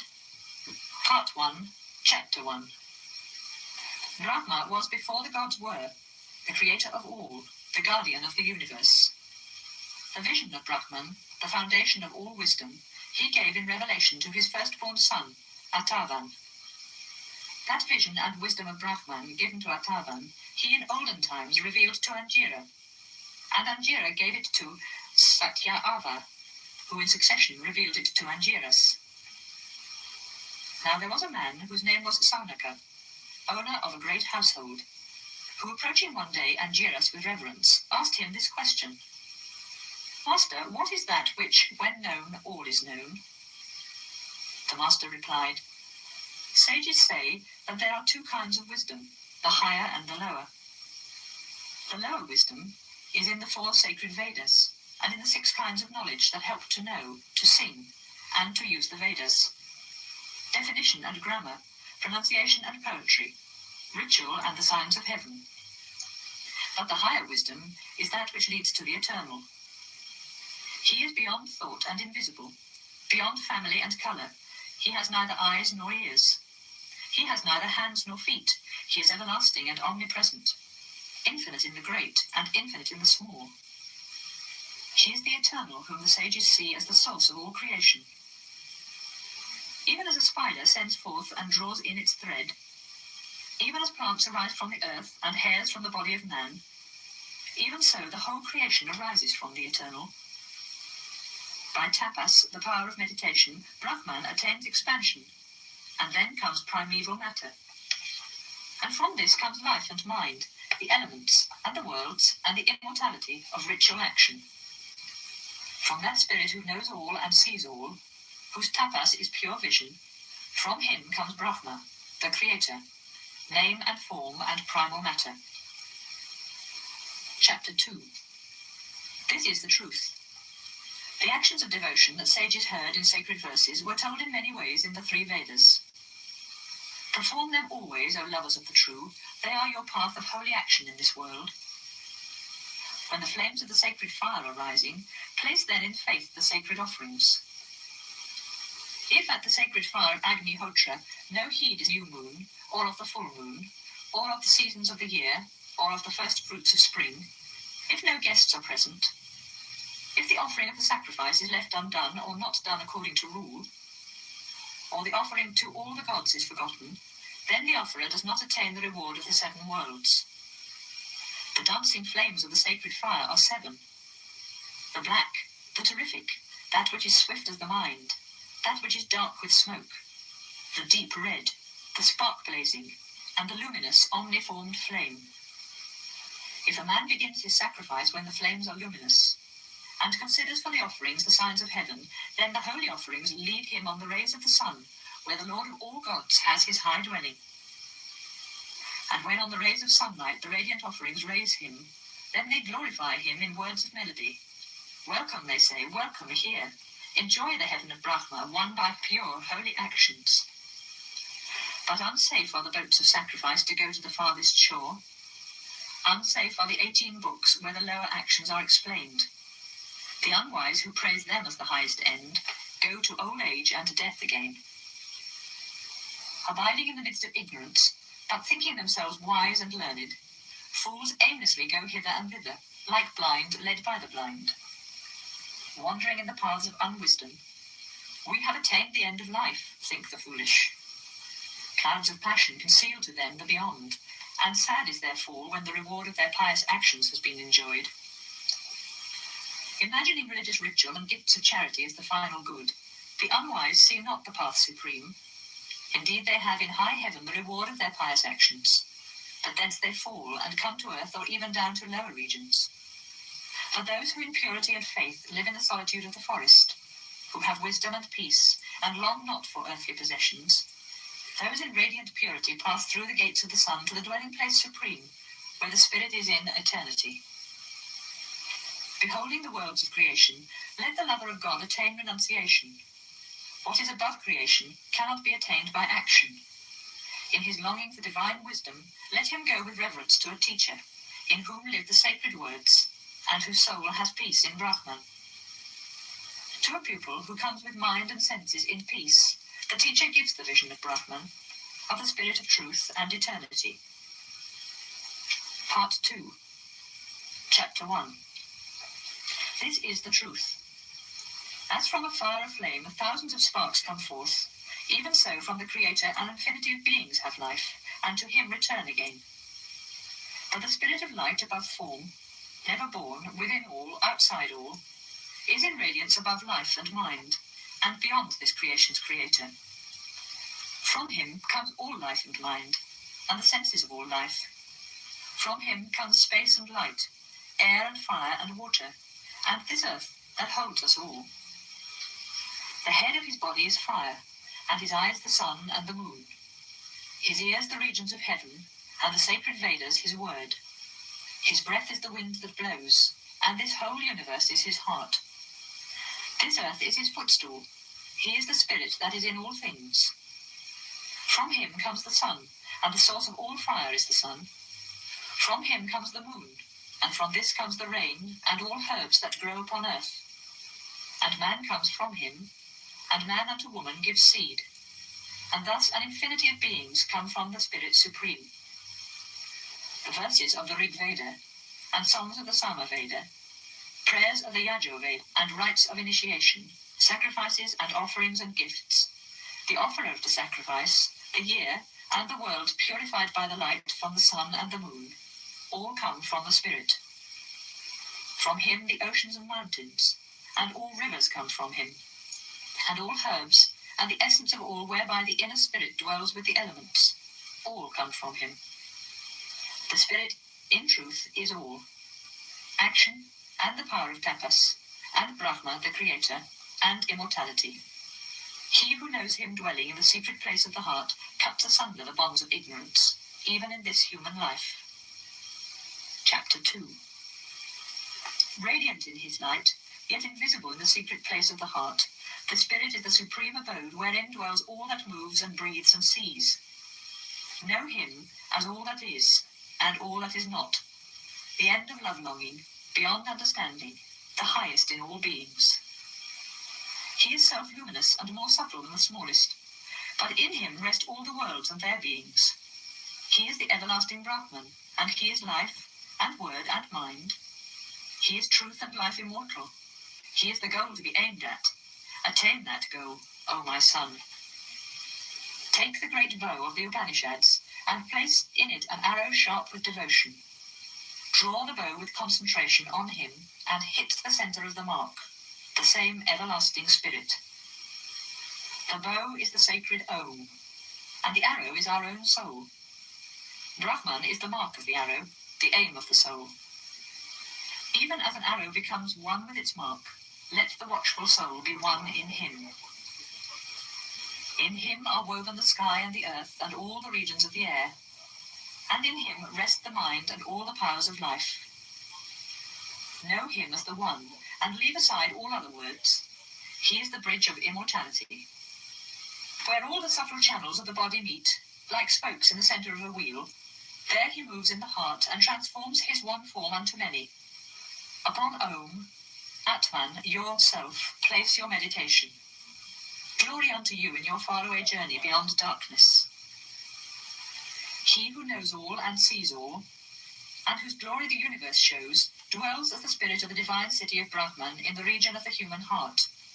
He becomes mind and drives on the body and life, draws power from food, and finds peace in the heart.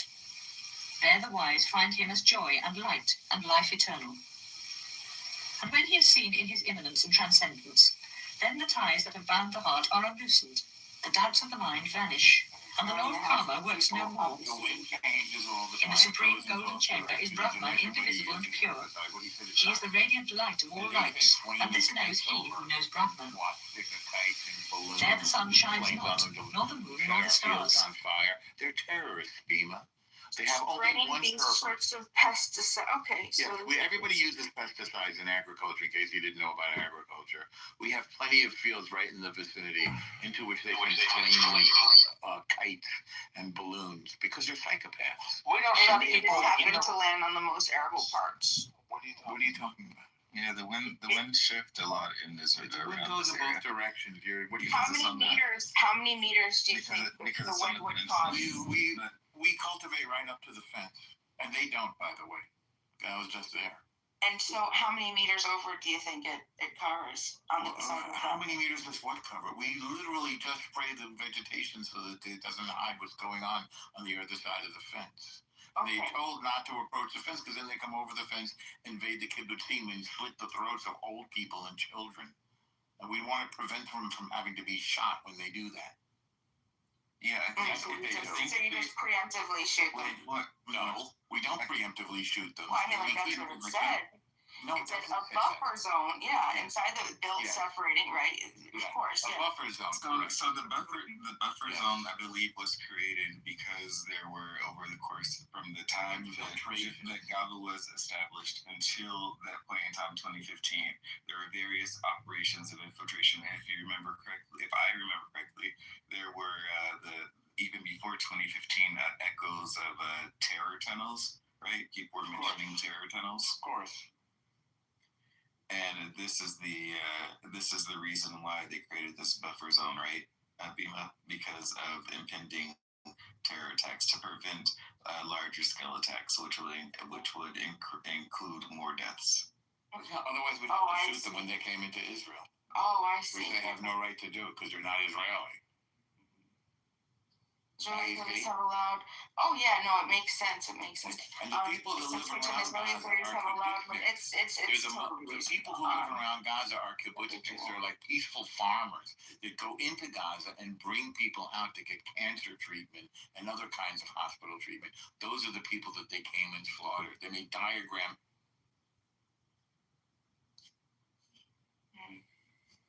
What happened to Norm? Why did you do that, Bima?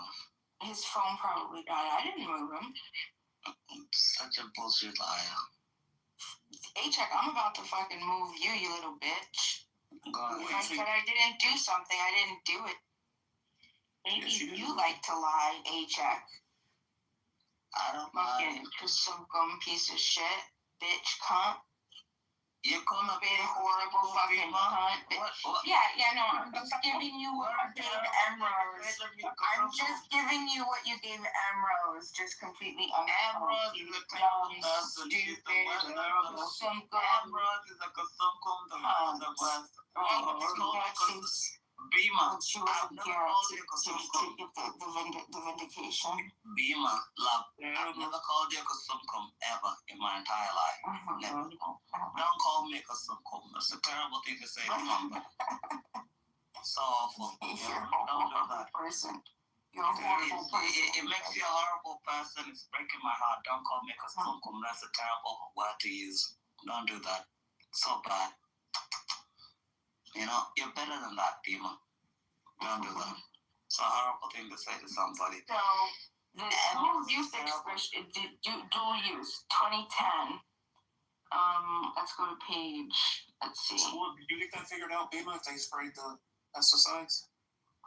Oh, yeah, I don't fucking believe it. They admitted to doing it, like, I don't know what else to say. You can't, you know what I'm saying? Like, what year did you say they sprayed the pesticides? 2015. It's all it's before the 2015, yeah. Okay, so I'm looking it up also, and there was a report that was made about these pesticides. If I'm not mistaken, in 2020 or something like this. That's when the report was done, but. Again, like what Norm said, the winds, they change very frequently. I mean, living here on the Mediterranean Peninsula, whatever you want to call it, Mediterranean Basin. You see, like, there's winds everywhere, going from Africa to Europe to the middle, far east. Sometimes you can get a random Hamsin from the south, from like Saudi Arabia. No, I don't challenge whether that it happened.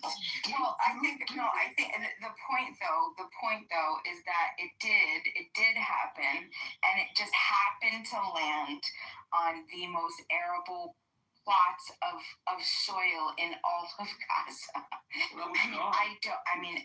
If that's a coincidence, then it's a coincidence. So how were they still able to grow agriculture there? They still had agriculture until like 28. Can I ask a question? Can I ask a question? Well, let me just finish what we were saying. Keep talking. Do they have reports in Israel? Yes. So if the military did want to do that, they could just look up the weather report and know that, okay, if we spray on this day, it's going to go here. Now, I'm not saying that happened, but I'm sorry. I think the wind blows both ways. I can assure you that the weather in Israel is very unpredictable. It's extreme. Well, Alan, maybe Israel doesn't have the technology to predict wind patterns. Yeah, they must not.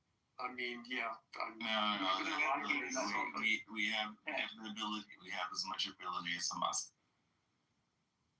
Well, to change the subject a little, I saw a report that talked about one of the ways that Mossad or whoever it was in Israel targeted one of the Palestinian leaders is that the tailor he went to was either an Israeli spy or he was maybe he was Iranian, whatever it was. I'm not sure. I'll have to look that up. But I mean, you got to give kudos because they did something to his suit. And this reminds me of like the 6-Day War.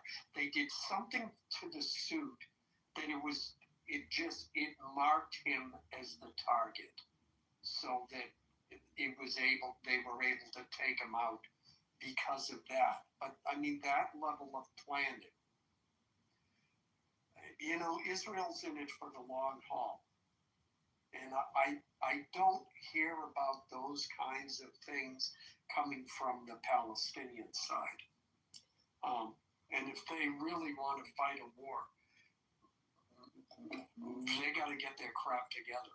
Because, I mean, just from a, spy network kind of intelligence thing, they're doing their job.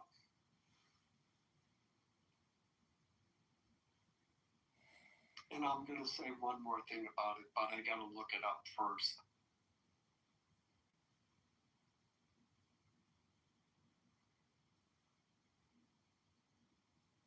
I think you might be right, if it's just the Palestinians against the current Israel, you guys have the upper hand. But what after that, right? You guys have this plan called the Greater Israel. And No, we don't. That's bullshit. Yeah. We don't have. Incorrect. So you're making up bullshit now. You're ignorant on the topic. You're the expansionist colonial power, paper tiger. You know that. You're the one that wants to move on to free people of Taiwan. You're the one that took Tibet. I know you don't give a fuck because you know I'm right. You're the one who moved on to Tibet. You're the one you're the imperialist, imposing your disgusting ideology on people who don't want it. We're special enough for the West. We're significant to the people that matter. You think anybody wants to live like you? Norm, 1 second. Even if it is true, right? There are 8 million Jews in Israel itself, right? And these people who believe in Israel trying to expand for like quote unquote greater Israel to take over Jordan, which is like 3 times bigger than Israel itself, and has like another extra million people or persons than Israel does. It would presume that Israel has some way to convince another like 20 million people to become Israeli. To become Israeli, I mean, what does that sound like? Between Jordan, Iraq, Iraq and Egypt, Syria and Lebanon, and this idea, this imaginary greater Israel, we would have to convince a few 100 million people to become Israeli and to not resist Israel. How does that happen? Literally 8 million Jews, we're going to force convert them to Judaism. Like, what's going to happen here? It's such a stupid misunderstanding. It's so ill thought out. What you said is so obvious, Shai. It's just such a dumb thing for them to say without thinking about it, you know? The family taking the side of these genocidal terrorists is dumb. They know what they do. They know that they're suicide bombers. They know that instead of letting their kids go into the tunnels, they leave their kids on the surface so they'll get murdered like shaheeds. They're proud of it. They say it proudly. They make speeches to their people. Yes, the women and children, we need you to be shaheeds. Your blood will redeem us. They're an apocalyptic death cult. They want to die. This is their great symbol of redemption is death.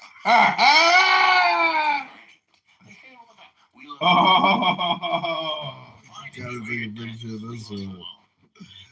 Gotta take a picture of that one. Oh my God. Belmont. That's expensive, ain't no fucking way. They tried to break us and they ended up breaking themselves. Look at what Gaza's like now. It's a mess. They made a mess out of the thing that they could have done anything with it. They turned it into a they were up there. Oh, Johnny. They made them into rockets. They don't even have sewage there. You know, I spoke with an older gentleman from Gaza last night. He speaks only Hebrew and Arabic, and so we spoke in Hebrew.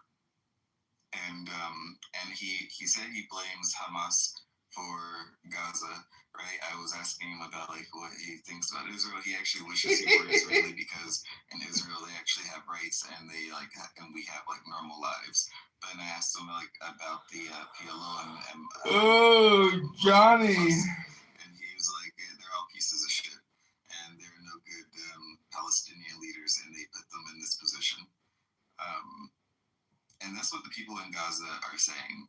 Like the people outside of Gaza apparently don't know what's going on in Gaza. You know, they see videos and clips of things, and they don't know what's happening. They can't communicate with them because most of them don't speak Arabic or Hebrew. So, I think I heard. But the thing is, Shah, they're only saying that because they lost. Every time, I get so much compassion. I look at the photos from October 7th and them celebrating. Do you remember the images of Shani look in the back of that truck? It took IDF soldiers to go in and eliminate every single one of those dead terrorists. I don't give a fuck in 2026 if a jihadist from Gaza is saying that he wants a better life and is supposed to stay in Israel. They were not saying that in 2023. I remember the horrific videos. It fucking traumatized me. These jihadist scum actually thought they were winning in 2023. And is coming back. It took us like 4 weeks to find out our brothers were dead and everything else like that. I don't like this narrative that you're saying, Shai. It's terrible. These people, if the state of Israel had lost this war, if the IDF had lost this war, they wouldn't be speaking like this, Shai. They'd be speaking different ideas. Allah Akbar, God is great, Muhammad, Al-Shabaab, Kustum Kum, all the fucking bullshit. You know, they'd be telling you a different fucking narrative. The only reason, for an example, the 20% of the Israeli population is Muslim is because 80% is Jewish. If they become the majority in the state of Israel, there won't be a state of Israel, Shai. Yeah, I know. I'm not saying that I agree that Israel should absorb them. I'm saying that they wish they had better leaders. That's the point that I'm making. And yes, you're probably right. Nobody has better leaders. I mean, look at Algeria, look at Saudi Arabia, look at Afghanistan, look at all the Muslim countries. There's a reason that Israel is the only Middle Eastern country that is a democracy, because democracy doesn't work in Arab states. It doesn't work in Arab states. It just doesn't fucking work. It's terrible. Well, yeah, so people complain about Armenia is the the democracy is in the Middle Yeah, East. but Armenia is not an Arab state, though. No thanks to Turkey, right? It's a Middle Eastern country. No It's thanks not to an Turkey. Arab state. So, Well, that's true. In So- any event, yeah. I think he means with Islam, not with the Middle Eastern Well, countries. no, Exactly. the catchphrase is Israel is the only democracy in the Middle East. Do you feel sad about that, Alan? What's so bad about I that? think they mean No, because Armenia is in the Middle East, and it's the democracy. Armenia So is in implicit in Asia. that is you better support Israel because it's a democracy. No, It's the that's only not what I'm saying. that's not what wait. you're saying. Implicit in that phrase, which has been said over and over again, is you better support us because we're the only democracy in the Middle East fighting against all those others, which may be partly true. In any event, yeah, I looked it up. I always tell this story. In college, my a good friend of mine from college was in my dorm room, and there was another guy he was Palestinian, but my friend who was Jewish didn't realize it. And this is this is in the 70s. When he realized it, he started freaking out. And for the life of me, I looked at the two of them and said, "You guys both look the same to me. Why are you fighting?" And I just looked it up. On Google AI, it says, yes, it's fair to say that many Palestinians and Jews share very similar physical features, which is why undercover operations are so effective in terms. So yeah, I mean, in order for Israelis to pass as Palestinians, I say it again, your brothers, your cousins, and you're still fighting. Having said that, so AI has confirmed something from 40 years ago for me, but yeah, having said that, I'll just say, as a Christian, I found that it is dangerous. If you're Christian and you're anti-Muslim, it is dangerous to put your loyalty in Jews. And if you're Christian and you're anti-Jewish, it is dangerous to put your loyalties in with Muslims. Because, the bottom line is Jews and Palestinians and Arabs are fighting each other. And that's their main focus. And they both will look to Christians as allies. But I think, and they both make their points. But I don't think as Christians we should look at both with suspicion, because in a war, what's the first casualty of war is the truth. And again, I'm hearing, just listening to Shai and Achek, talking about, to me, I don't know, and I'll leave with this. There's something I find offensive about Jewish people talking about what Palestinians should have done. And similarly, I find it offensive when Palestinians talk about what Jewish people should be doing. I don't know why it's rubbing me the wrong way. I hear you. You believe that it's paternalistic. That's the word I'm looking for. You believe that it's paternalistic, I think. Maybe you could. Or how about I'm just, tired of all the money that's being spent in that region over a battle that's gone on for, how long? Let me think. 70 years. 70 plus years. No, 1,500 years. 1,500 years. Yeah, look, as soon as I'm not an apologist for Muslims either. As Muhammad was a military dictator who disguised his military conquest as a religion in order to motivate his soldiers. That's how I look at Islam. And they've been fighting with everybody since its creation. So, I'm not trying to play to the Muslim crowd either. But This is a battle that's been going on for centuries. Well, if you say 1,500 years, right? Like, let's look at the parties at play for the past 1,500 years. The Romans, the Arabs, the Ottomans, right? Like, you're saying, yes, there are Jews there now, but like for the vast majority of the history, like Jews have been minority populations with zero control whatsoever. They was just sort of been like the Druze people, right? Just sort of wandering around and being pushed around with the greater Muslim or Christian populations. Well, generally, as you said that, I would tend to agree with that. On the other hand, I saw this thing. It was in an article or a video, and it talked about how long, in which hands Christian, Jewish, or Muslim, which hands Jerusalem has been in. And it's something like Christians have only held it like 2,300 years. Like 230 years. And Islam has had it for maybe like 1,135. And then Judaism, it's had it for maybe 1,000 years. And I don't know, I bring that only because in that region, it's the power structure and who's been in power has changed many times. And yeah, they've been in minority populations in other parts of the world. I'm not disagreeing with you. I'm just saying it becomes kind of messy, really, when you talk about it. And that's my whole point. That at this point, it's like the Hatfields and McCoys.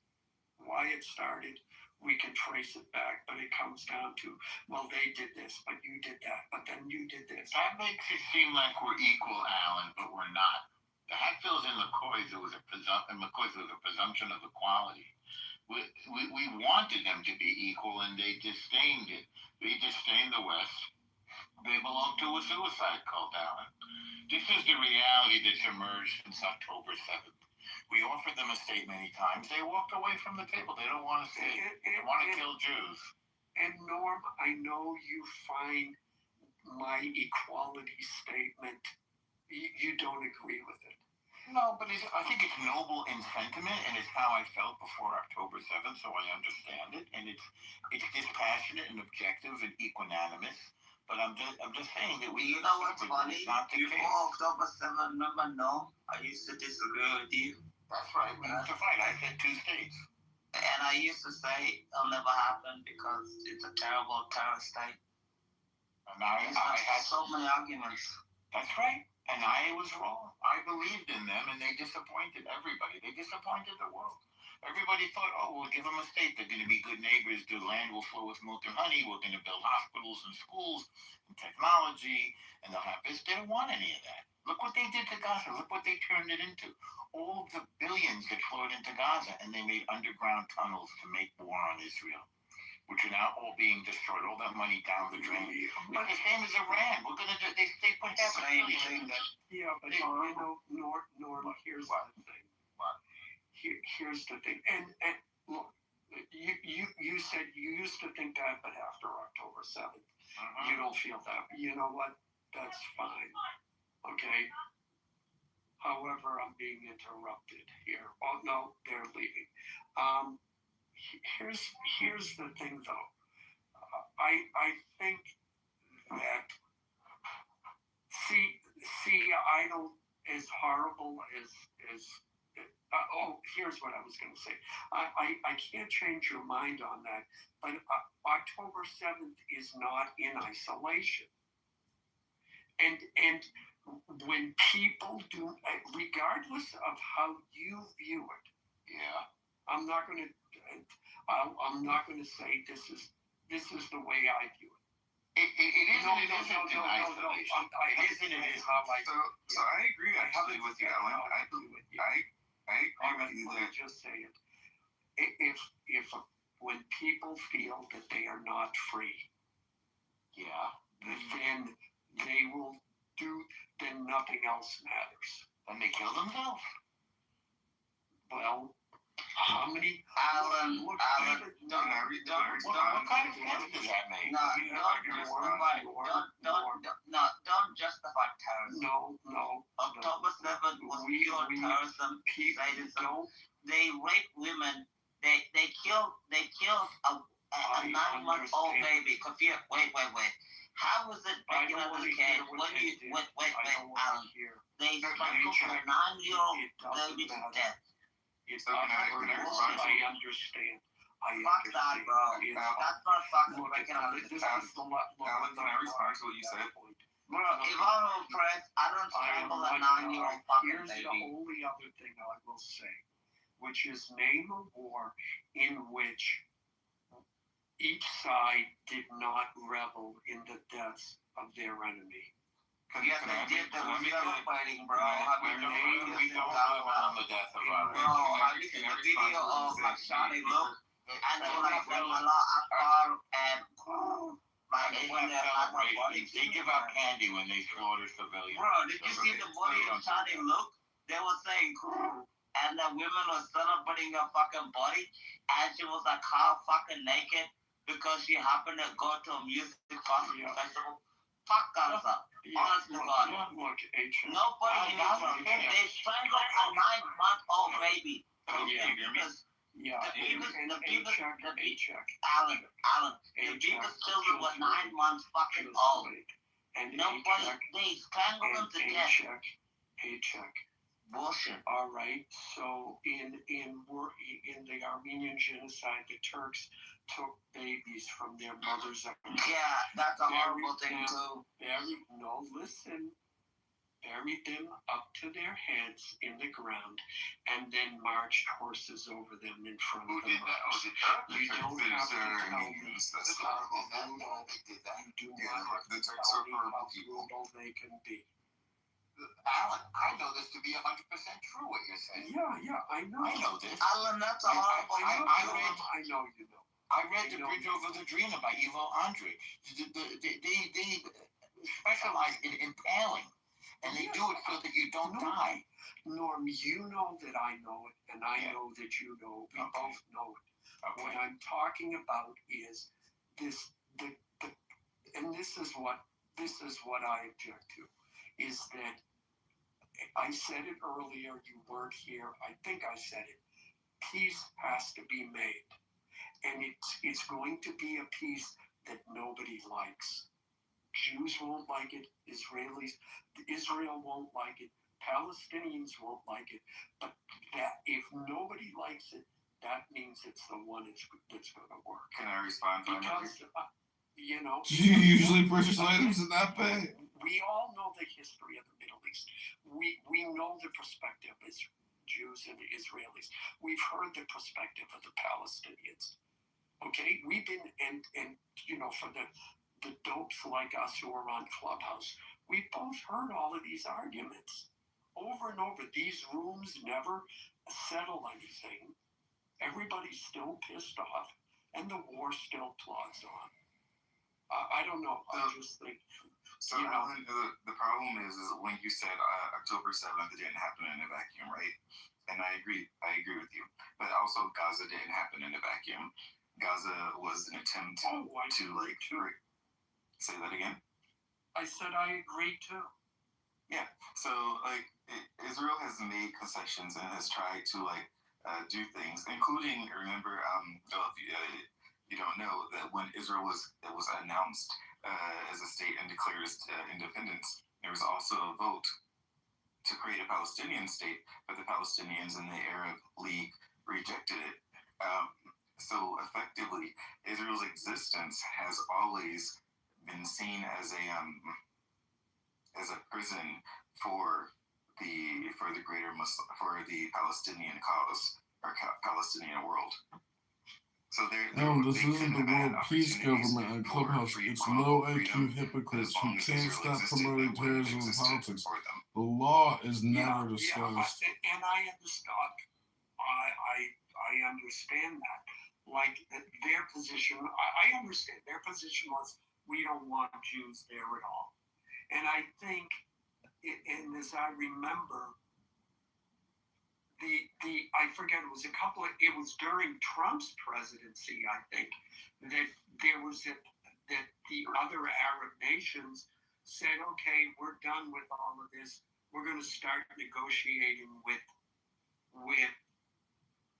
and trading with Israel, and basically, cut the Palestinians. Before it was like, we're not going to do anything until the Palestinian issue is settled, and essentially the Arab nations said, well, no, sorry, we're done with that. We're going to start negotiating and normalizing relations with Israel. And I saw October 7th, to me, correct me if I'm wrong, but October 7th to me seemed like Palestinians were trying to force the hands of the other Arab nations. Like, no, trying to not force their hands, but disrupt that. Yeah, I agree with you. And now I don't know what's happened with trade relations and normalizing relations with other Arab nations and Israel now. There's still some trade relations, but a lot of this was also I say that people like to think about politics as being flat, right? Like sort of like what you see is what you get. But in the Arab world has their own sense of politics. I'm sure you're more aware of that than I am. With Hamas being part of the Muslim Brotherhood, as well as like Qatar and some of the other regional community leaders or whatever. So they have their own political realities, and some of them contributed to that. Some of them are outside of that, or on the other side of that. And I think that there's a push for disruption of normalization, not just with Israel, but with the West in general. I think some of it has to do with like personal politics and what do you call this? Personal desires versus and some of it has to do with more like religious eschatological desires.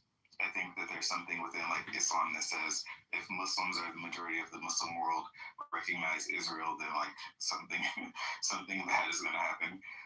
Because I've heard many Muslims say that according to them, the country of Israel can't really exist because that land is part of the greater caliphate, and they need the caliphate to happen. I'm not sure how many of these leaders are taking that into account in their calculus, but I think it's something that's there behind the scenes.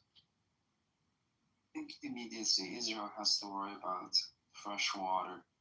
This is why they're so interested in, Syria and Lebanon, part of it, because there's a huge lake there that has a lot of fresh water. And I believe some Israelis, leadership said their territory is not defensible, so they have to look at the expansions. Israel has plenty of fresh water. We have been desalination in this country, so we can take seawater and make it into fresh water fairly easily. And as a matter of fact, Israel has helped Jordan with their water issues as well. 70% of the fresh water in Jordan is from the state of Israel. What the hell are you talking about, Tiger? And 70% of the fresh water in Gaza, that you talk about all the time, it's from the state of Israel. It's just ridiculous. I think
Tay taking me back out type of shit. This shit going on. Right, guys.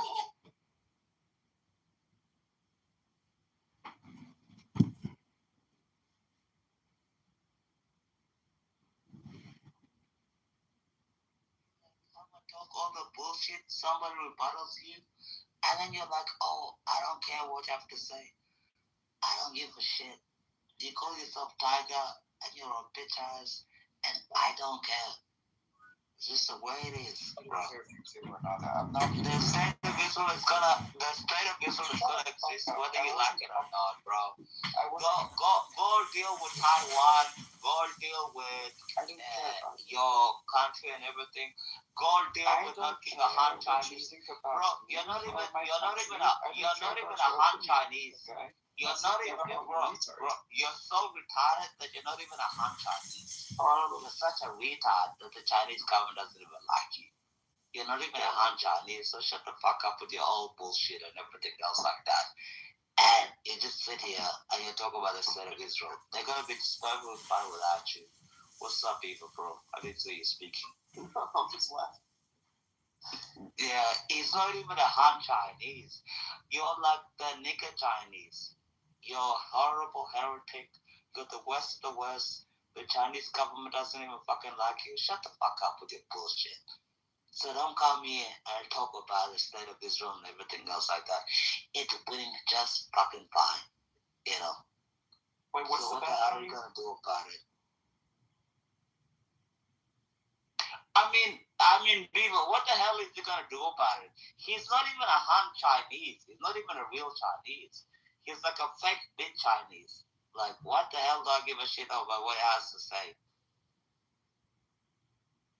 I mean, go ahead, Tiger. You're not even a Han Chinese. Yeah, but I don't give a shit who you are. You're not a Han Chinese. You dirty scumbag. You as a person is fucking stupid, okay? You're not even a Han Chinese. Like, who gives a fuck what you're fucking saying, bro? I don't care about the Chinese government doesn't even fucking like you. That's why they ordered Alisa. Wait a second. That's why they ordered Alisa Chu and the other bitch from Timu. You're not even a Han Chinese. Shut the fuck up. He's not even a real Chinese. The Chinese government doesn't even like scum like you. Even me, with my passport, I can go to China for 90 days, free of visa. You can't even have 2 passports to go into communist China. You dirty scumbag. You're not a Han Chinese. At least you're a real Han Chinese. You'd be like 5'10", maybe like 5'5", 5'6", 5'4", 5'3", a real short motherfucking bitch, and you're talking like this? Fuck you, bro. The idea of deal with you in like 2 seconds. I can't believe people like this talk their bullshit. Go ahead and find your Palestinian Kasumkum girlfriend, bro. Go ahead, Tiger. I don't know why you're not talking. This guy's stupid or what? I mean, it's the first time I heard on this app that somehow I'm not Chinese anymore. But it's okay. I don't care what stupid guys think. You know, I'm just not interested in having a conversation with this kind of idiots. Are you jealous of Americans?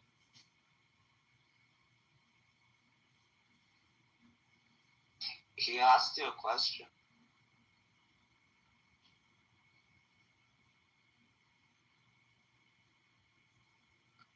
Tiger, he asked you a question. Why don't you want to talk anymore?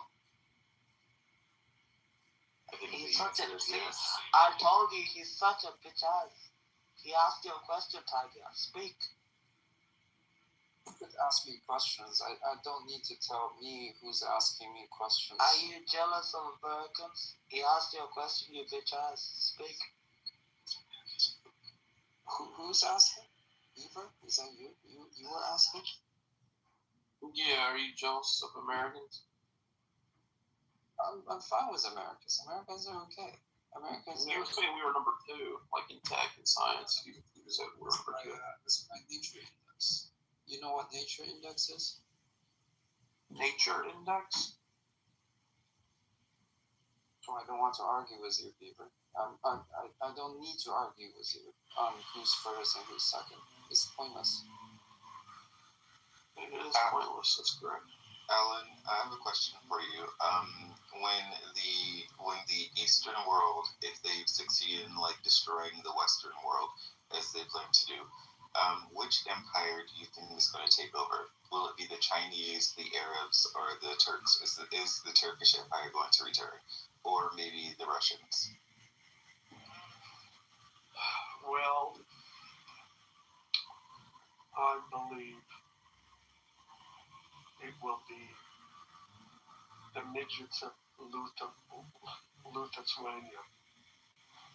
That's who I think. They're plotting right now, and people don't expect it.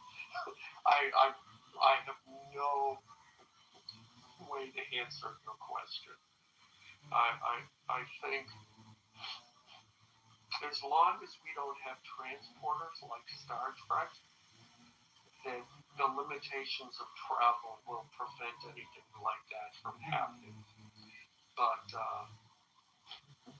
if we get the transporters, so now I can imagine, I can just take my terrorists and beam them into the basement of the White House.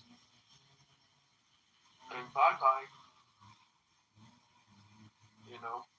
I mean, that's one of the things, Star Trek touched on it with a couple of episodes, or maybe one in particular, where this super soldier who had been trained by his planet and created, they were now being kept in prisons, and he escaped.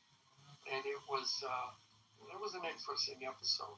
But he was literally like beaming just from place to place, causing chaos.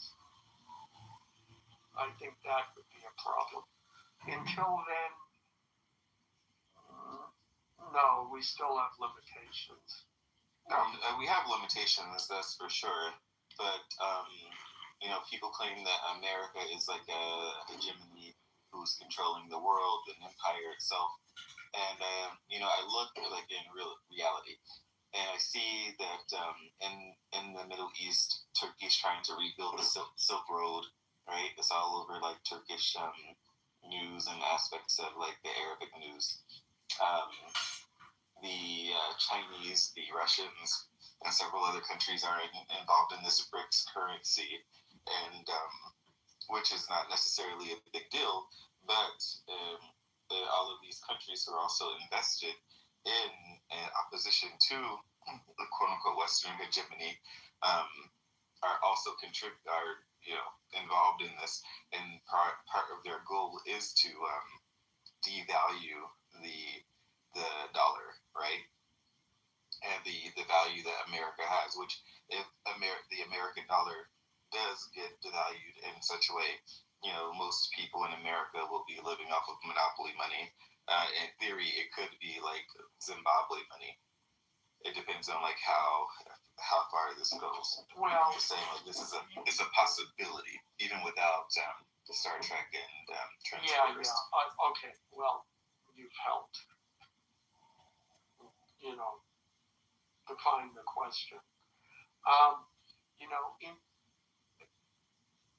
this, your question reminds me that I saw a video in which it states, we've all heard the textbook stories of why World War I started, and because of the assassination of Duke Ferdinand, whatever. And that in reality, that was like the last part of a whole series of events. The main one being that England, the reason why World War I happened was because Turkey and the Ottomans were going to, or in the process of, building a railroad that exactly what you talked about, which would have recreate the new Silk Road. And if that had happened, it would have devalued England's maritime trade. And so that England, one of the things, as World War I started, they started getting that railroad, which had no military value. Its value was purely economic.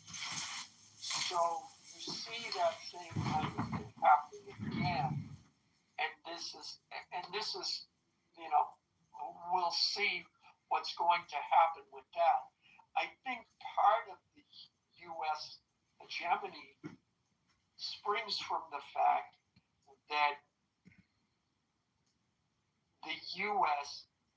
is, except for nuclear arms, is essentially impervious to any sort of military attack. I mean, Mexico does not pose a threat to us. Canada, no.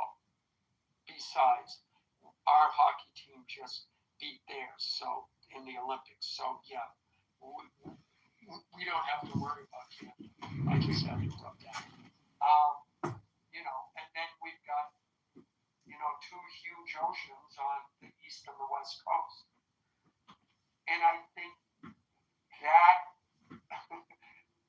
when you look at Europe and when you look at other parts of the world and the amount of energy they spend just in their own defense. And by energy, I don't mean money. I mean how much time people spend concerned about their own self-defense. Hello. I mean, that makes a huge difference, and that affects the psyche of a country.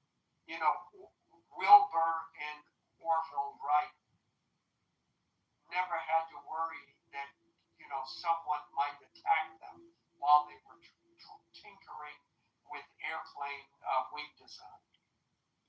No, but military warfare helped to increase the design of airplanes. Oh, yeah, absolutely. I think, I was surprised to hear it was like within 5 years, they had a contract with the U.S. military. Very quickly after the invention of plane, because, the military said, if we can fly above our enemy, that's an advantage. But anyways, I'm going off the top of my head. I think. Are you worried at all about the Civil War situation? What about the Civil War situation? Where? Yeah. What, in this country? There's not going to be any. There's not going to be any Civil War. In any event, I think it. Well, I think it all depends on how much the U.S. interferes with what they're doing and the way they do it, the way in which they interfere with, setting up BRICS and all of that. I agree with you. It's not a real thing. In China, we very seldomly talk about BRICS. It seems to be very much talked about in the West because the West is a bit concerned, but BRICS is no alliance. I've seen the Chinese financial TV, and they talk about the BRICS. It's not just an isolation of America. It's more still concerned by people who are economists and are financial economists, such as.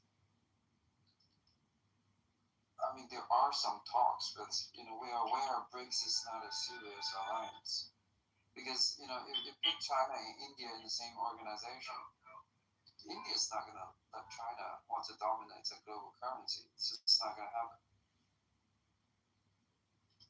Well, they aren't alone. That's the part of the alliance, the fact that they aren't alone. I'm sure that once if in some imaginary world they get rid of America and amongst themselves, they will eventually go to war and fight it out.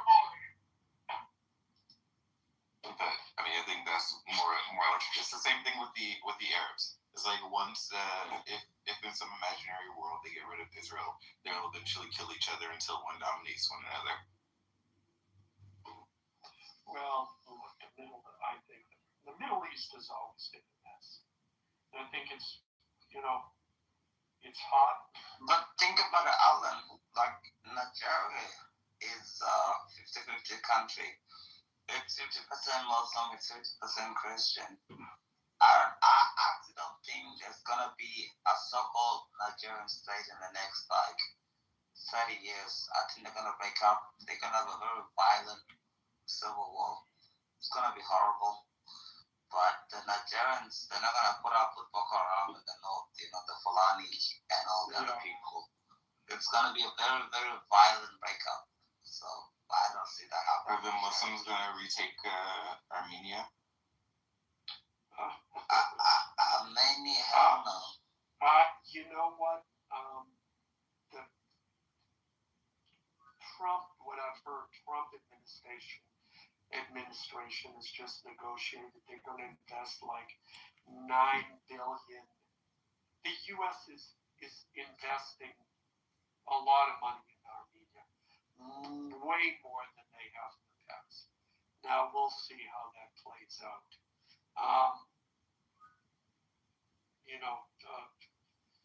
In 2020, Russia only intervened in the war in Nagorno-Karabakh only at the last minute. But since then, they've only done a minimal amount because of the with the war in Ukraine. So I think Trump, sensing that, has wanted to invest in that. Now, investing in their infrastructure is not the same as investing in committing military forces to its security. So we'll see how that plays out. But now it seems, as far as, what Trump is doing, it seems relatively stable. Oh, that's good. Yeah. The thing is, the bottom line is this, is that the United, for a whole host of reasons, the United States is unique. And what makes it unique is its military power and its geographical blessings, as I spoke about earlier, that other countries can't compete with. And I know a lot of people have discounted the book. I forget the guy's name who wrote it, but it's Why the End of the World is Just the Beginning, or something like that. I mean, when you look at Europe, the United States, we wouldn't like it, but if we had to be, we could be self-sufficient. In the rest of the world, France, it's like France, and I forget, there's only a couple of other countries that are in that same position. And the reason is that, first of all, in terms of energy, France 20, 25 years ago committed itself to a nuclear program. And so now, even though those reactors are aging, again, they are investing in upgrading those. You look at Germany, there are factories in Germany now that are sitting idle because the cost of the energy to run them is so exorbitant. They can't afford them. And it's because they said, oh, we're going to go green. And now, they're basically deindustrializing themselves to their own detriment. So I think that that's a reality, that the only other country that can be independent is Russia, I think, as I remember from this book. But I mean, the U.S., Russia have the landmass that they can make this work. Yeah, but they would have to reimagine their economies also, right? Yeah. Yes, absolutely. Like going to almost a total agricultural societies again. Well, not maybe to a certain extent, but the resources are there. Even if we wanted to be completely agricultural, we could be. We have the landmass. You know, Russia has the landmass. France also has, and part of it it's which countries have the resources to feed their people. I'm sorry, I forgot about that. That's a big factor. I mean, if every country suddenly had to depend on its own resources to feed its people and keep them clothed and heated, heated in the winter,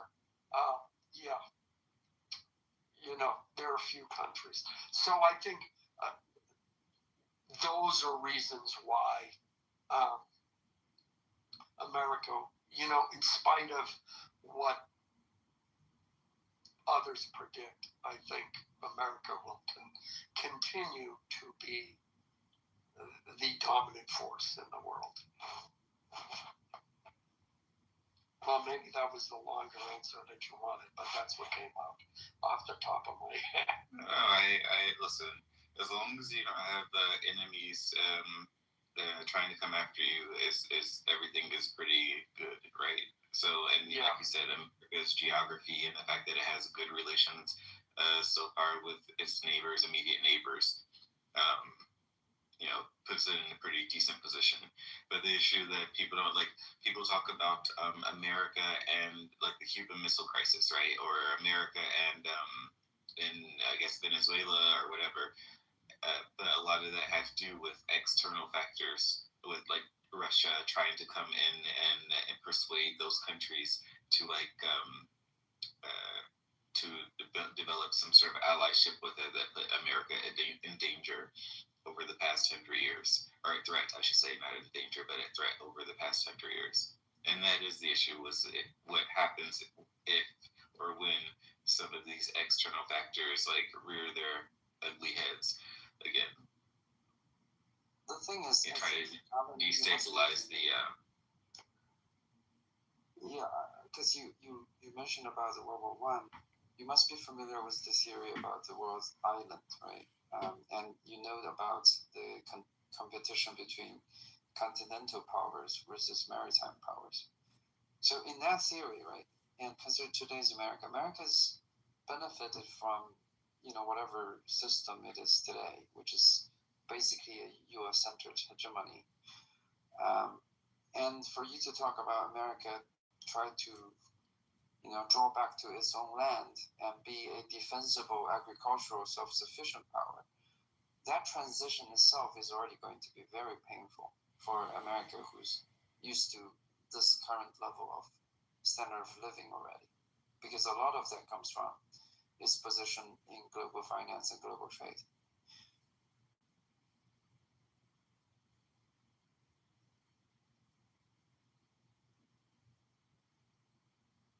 Yeah, global finance and global trade. That's a good point.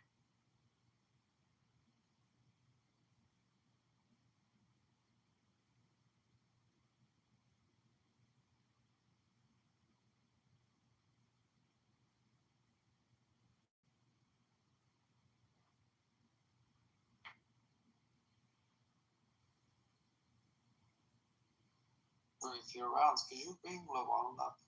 Because he's a good friend of mine, and he's asking, just not sure if you're seeing it.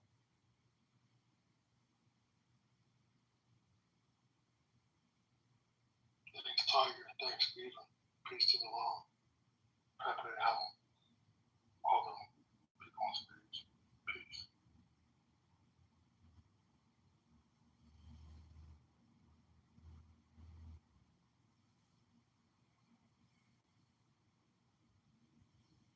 the idea that America, the country that imports the most goods on Earth and is the fattest country on Earth, is going to be a self-sufficient country, Alan, is laughable. So we beat the Canadian hockey team. Nana nanny boo boo. Ha ha. That's going to be my response to you, Charles, for anything you say. That's what I would respond to, because obviously, what are you going to argue against what I just said? No, Charles, we both said if you heard it, like I said, yes, it would take adjustment. Okay? But it could be done. I didn't say it would be easy. Survive being fully self-sufficient, Alan. I think you know how silly that is. It's silly. No, it's not silly. It's not silly at all. If it is silly. If let's say if international shipping got shut down, and we were no longer trading, if countries got isolated, let's say there's suddenly the Earth's oceans become so treacherous that nobody, that we can't ship from China and other parts of the world. We'd have to be self-sufficient. Every country would have to figure that out. It wouldn't last. Yeah, no, people would. Yes, I agree. We're all spoiled. But it's the, Can someone explain the title, Ellen? Hi, Ellen. What's the title? Can you translate it? I have no idea. We've progressed. The conversation has progressed for the last 3 hours, and somebody made me laugh, probably because they fell asleep and I was talking.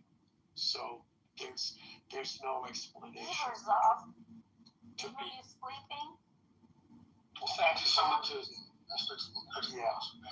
Yeah, Pepe made the title. Yeah. There's a deal that looks like it's going to happen. Paramount's buying Netflix. Oh, I didn't know. Yeah. Was there anything about the war today on the news? No, yes, but about the war.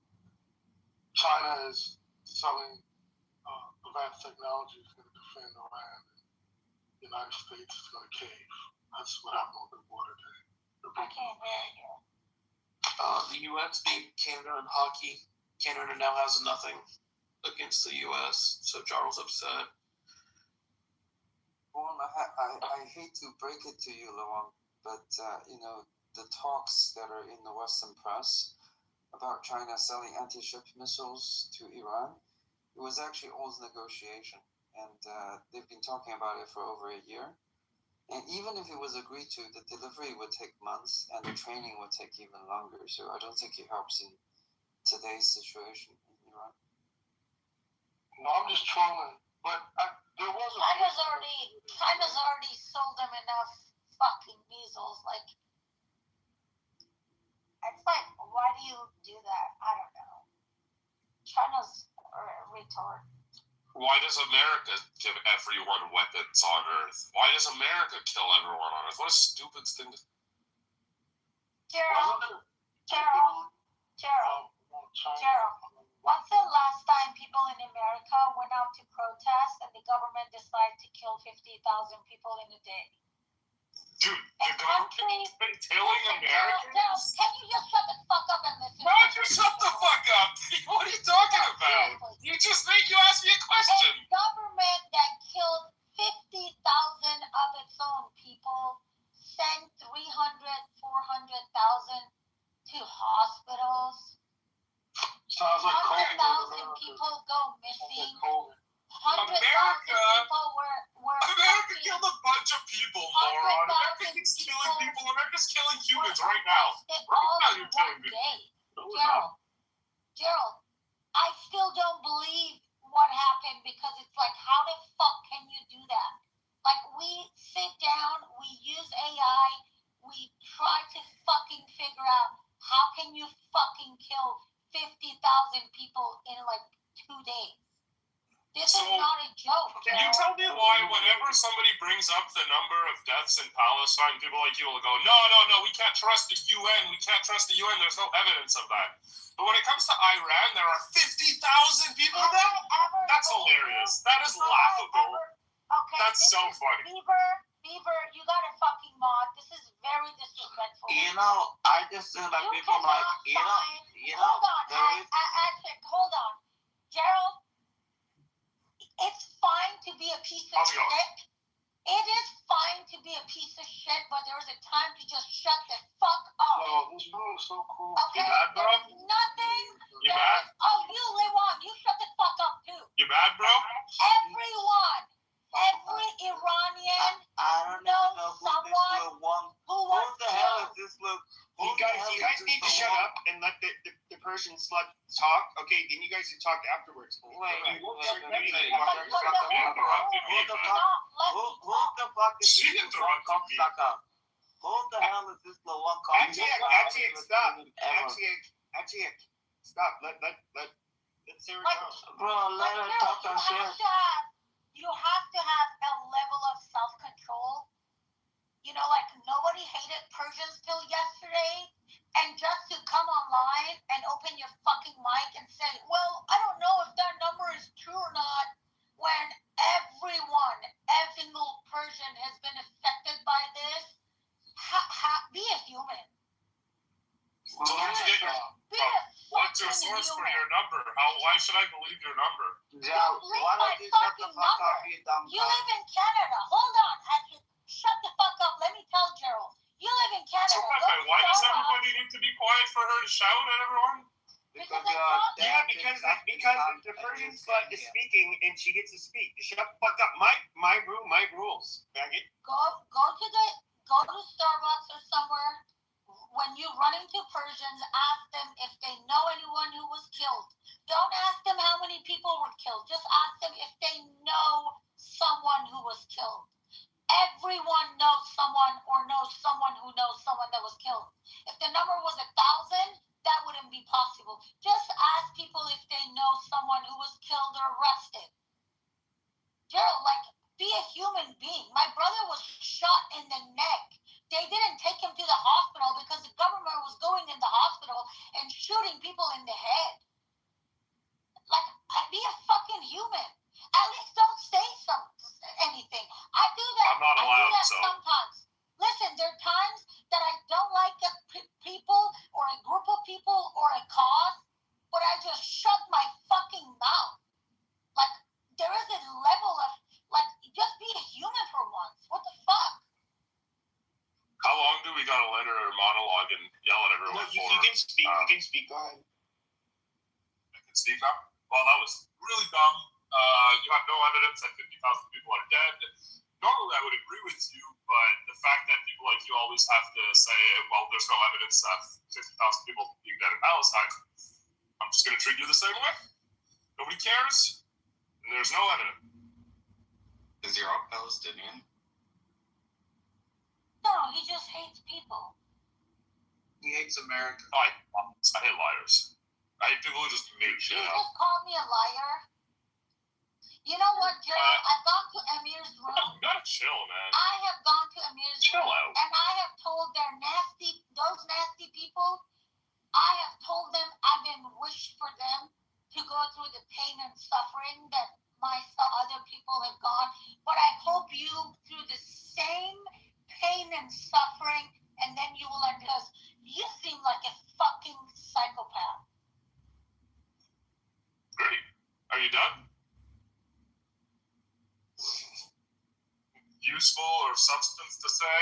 Anything that you didn't repeat 18 times already? This is not your fucking room, so just shut the fuck up and go behind your mic. I would never go to a room that you're modding, so shut the fuck up and don't tell me what to say or not to say. Well, I'm just kidding. I'm just curious. The IRGC, do they rape women? No. They love men, so it doesn't fucking matter. They fuck men, women, girls, boys, everyone. They don't care. But you can rape women. I don't know. Maybe I'll sign up. They rape you too, Pepe. They've been raping more guys than girls, actually.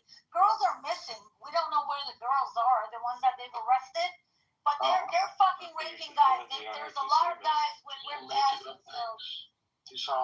destroying everything you just said by making up stuff. Making yourself sound less credible. Sounds like they got the whole Spartan thing going. Unhinged. It doesn't matter. You guys already don't want to, like, even just shut up and just pretend like, okay, I don't care about this. I'm going to pretend it's not there.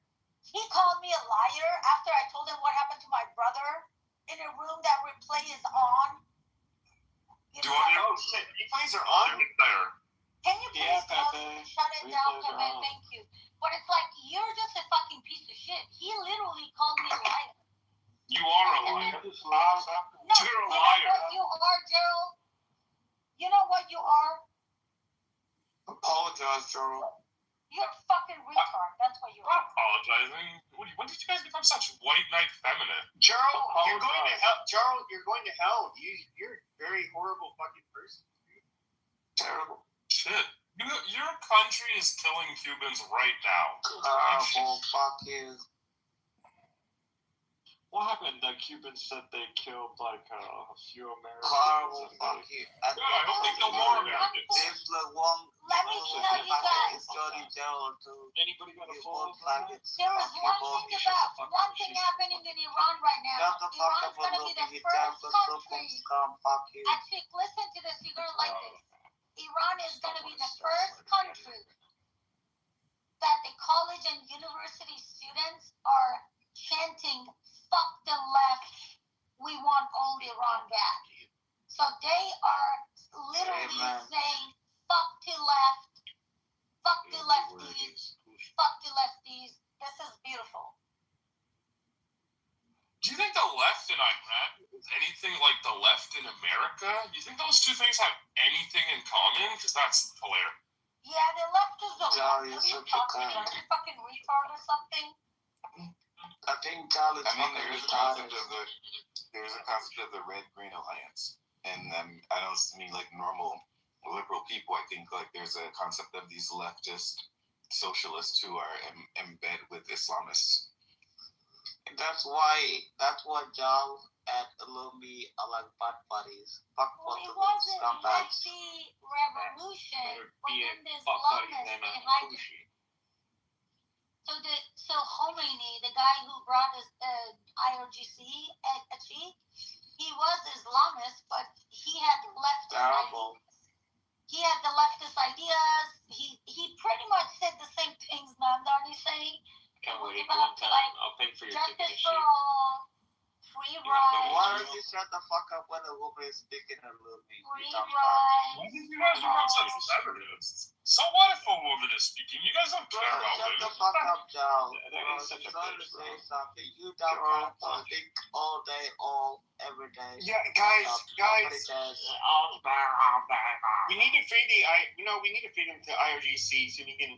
I don't know if I'm ever in the mood, which I won't be, to get like a blowjob from a hairy unibrow slut. I can go to Iran or some shit. Or Italy. Pretty much the southern Mediterranean. I can't believe I had to listen to a Hamas slapping Kosumkum like a little. What a waste of time. Again. What's that accent? Shit, bro. You would get kicked out of America so fast, but he's in South Sudan. Bro, I go to America whenever the fuck I want to do. I sound more American. I have a more American accent than you, but I go there whenever the fuck I want. I'll be wherever the fuck I want. You want to look at like butt buddy. Shut the fuck up. With the Zionists. You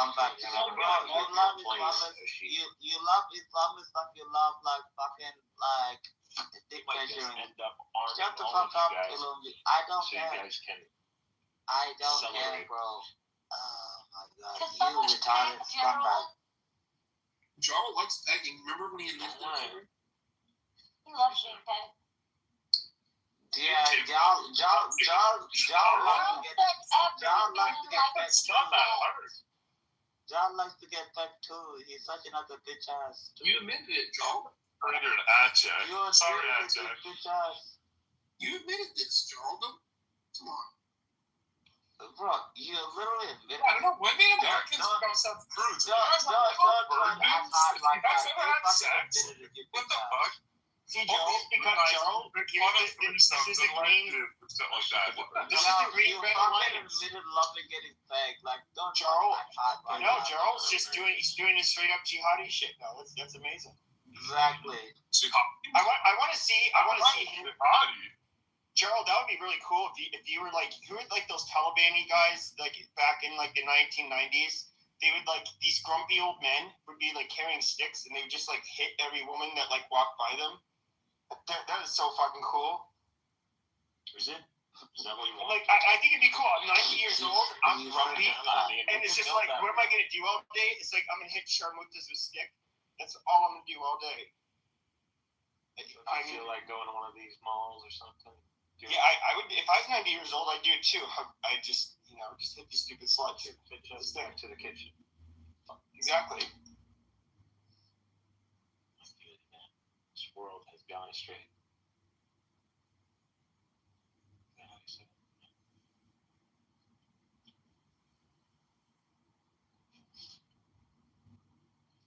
Don't worry. Pray for us. We will bring about the scales again. And humanity can evolve to the next stage. We can rid ourselves of these time manipulators called Jews. Sarah woke you up? Probably. I don't know. What happened? I just woke up. Did I woke you up? Yeah, I started yelling. Because it's just like, what's wrong with Gerald? I hope you were trolling Gerald. He's a Canadian piece of shit. What do you need to know about him? He's a piece of shit. Charles, a Canadian piece of shit. Illumi, how are you going to rid us of all these rabbinical Jews? And why are these people that like to read books the problem? I just don't understand. What's the problem with reading books? When did you start wanting to commit genocide against people that read books, Illumi? Jeez Louise, Jesus Christ. Where's your compassion? Where's your loving, selfless kindness? Why are you such a genocider, an occupier, and, late-stage abortionist and everything else? I mean, you are exactly what you criticize. I just don't understand it. Do you have no self-awareness? Hello?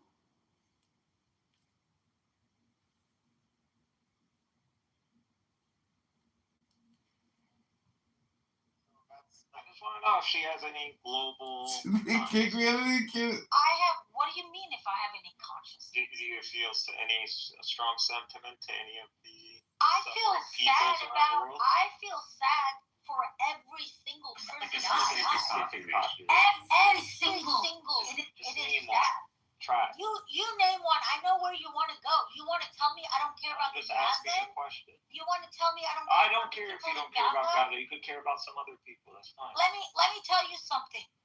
Growing up in Iran, I know. It's never a direct answer. Okay, why do you talk at the same time with me? Because I'd like a direct answer. So you don't want to hear the answer. You just want to fucking be a fucking dick. If you call them these same Palestinian guys. It's a very simple question. This same Palestinian guy, Alupi, he's gonna come here and talk to our Willie Ryan. Hold on, Eki. It's like they're gonna move the goalpost right in front of you, bro. Shut the fuck up, Alupi, you dumb cunt. Let us speak. They're literally gonna do it in front of the. Shut the fuck up, you dumb cunt. The audience. It doesn't matter. They're just gonna do it. For every Palestinian child that they gave them a gun and just tell me another people, any other demographic around the world. How about this? Shut the fuck up. Are you seriously living in a bubble? Is it that bad? You really think that Israel just attacked Palestine on October 7th? Jesus Christ, guys. You have no fucking agency. Wow, guys. Okay, let Sarah run her. This guy is such a cunt. Fuck him. Fuck after your cushy. God damn it. He's such a cunt. Be crass, bro. Why can't I be crass? Nobody cares, bro. She's trying to guys. And you keep talking about Palestine fucking down, you dumb cunt. Fuck I you, haven't bro. even been in the room for 15 minutes. I don't know why. Exactly. This cut has been here for like 4 Actually, fucking let her hours. speak. We're trying to defend her. Actually, I'm trying to defend her. Is you just talk over her? Palestine up your hole, bro. Nobody cares. Shut the fuck up and let us speak. All I was saying was I feel sad about Fuck Palestine. Shut the fuck up and shit. let us speak. Shut up. I know you beat up Why are women you for still speaking in your talking? cultures, but every culture. Jesus Christ, actually, Oh, like let her sticking speak. it to Israel so you could get. God damn, actually, let her. Jesus Christ. Let her speak, for fuck's sake. Okay, don't defend her while she's speaking. Like, holy fucking shit. Go ahead, Sarah. Yell at the room again with the same talking point. Gerald, shut your faggot mouth for a second and let her speak. Yeah, I even feel upset for telling Gerald that I hope he goes through the same pain and suffering that I have gone through and other people. I really take that back. I hope nobody feels that pain because it's a very dark place. But in general, for what you said, I care about every single human being. I wish we could live in a world that there were no wars. I care about everyone. I don't know what you mean by saying something like that. Do I blame Israel for what's happened in Palestine? No, I don't. Who do I blame for what happened with Palestine? It's IRGC. Now let me tell you something. Neither I can start a war, nor can you stop it. IRGC is going to be gone. One way or the other, the West has made that decision. They finally realize how dangerous these people are. They're going to be gone soon. And guess what's going to be gone with that? It's trouble in Middle East. Somehow we're going to have peace. If there is no peace, I'm going to fucking join you guys' causes. Hold me to it. If next year, today, because IRGC is going to be gone soon, if Israel is having the same issues, I will join you guys. I'm going to hold it fucking thing in my hand and say, fuck Israel. But guess what? I already know that once IRGC is gone, all of this is going to be gone. Y'all bear witness. Y'all heard that, right? Well, you know by what's the next problem? year. You know what bothers me? I don't know why you guys don't want to peace. interrupt everyone. Why don't you guys want speak over everyone? Why do you bitch ass keep talking when she's talking? If they just allow an equal playing field, but they're going to continue to stifle us. You bitches just keep talking and talking. They can keep doing what they're It doing. wasn't even fucking done. You can stick your Palestine up your fucking hole, bro. It's about time. Iran is free after 46 I'm not going to get, like, I'm not going to feel offended. I'm not going to feel offended by it. Palestine up your hole. Why is it Israel sticking, wow, you're very bad African, very bad. You don't know, probably living in the West, you haven't learned your manners. Wow. You don't know how to behave. This guy's a little. Wow. Here he goes. He's still going. Shush. So, I mean, I would say, no. Israel's being very naughty right now. They're trying to drag us into a war. Oh, they're dragging us into war. That's a good thing. Amazing. No. Israel should have just deleted them off the map. Okay, but why do they have to have us go like their enemy? What prevented the United States from invading Iran after 9/11 and the 7 other countries? Why didn't we take out Tehran back in 2003, 2004? Why are we going to do it now? It's not going to happen. We're policing. We're containing. We're not going in. That type of war is over. You can't pull another 9/11 and expect us to fall for it again. Hello?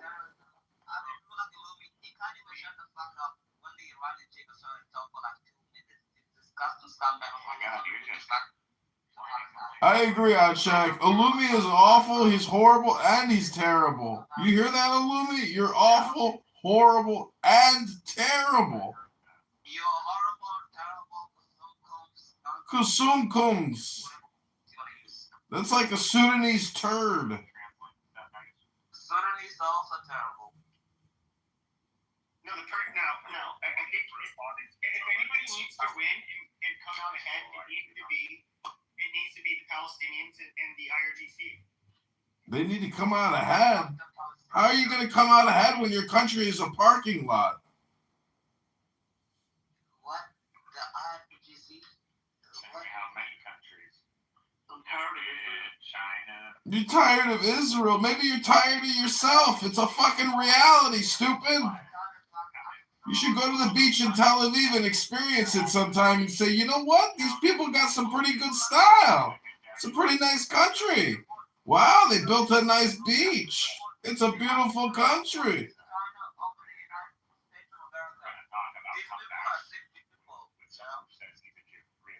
Yeah, comebacks. Olumi, you've been on here fucking mumbling. Can you pronunciate? You kept saying maybe it's not too late. Maybe the Palestinians can win this war. I heard you in all your delusional rooms, you schmuck. And where are they now? Where are they now? What are they going to do in the Gaza? Gaza!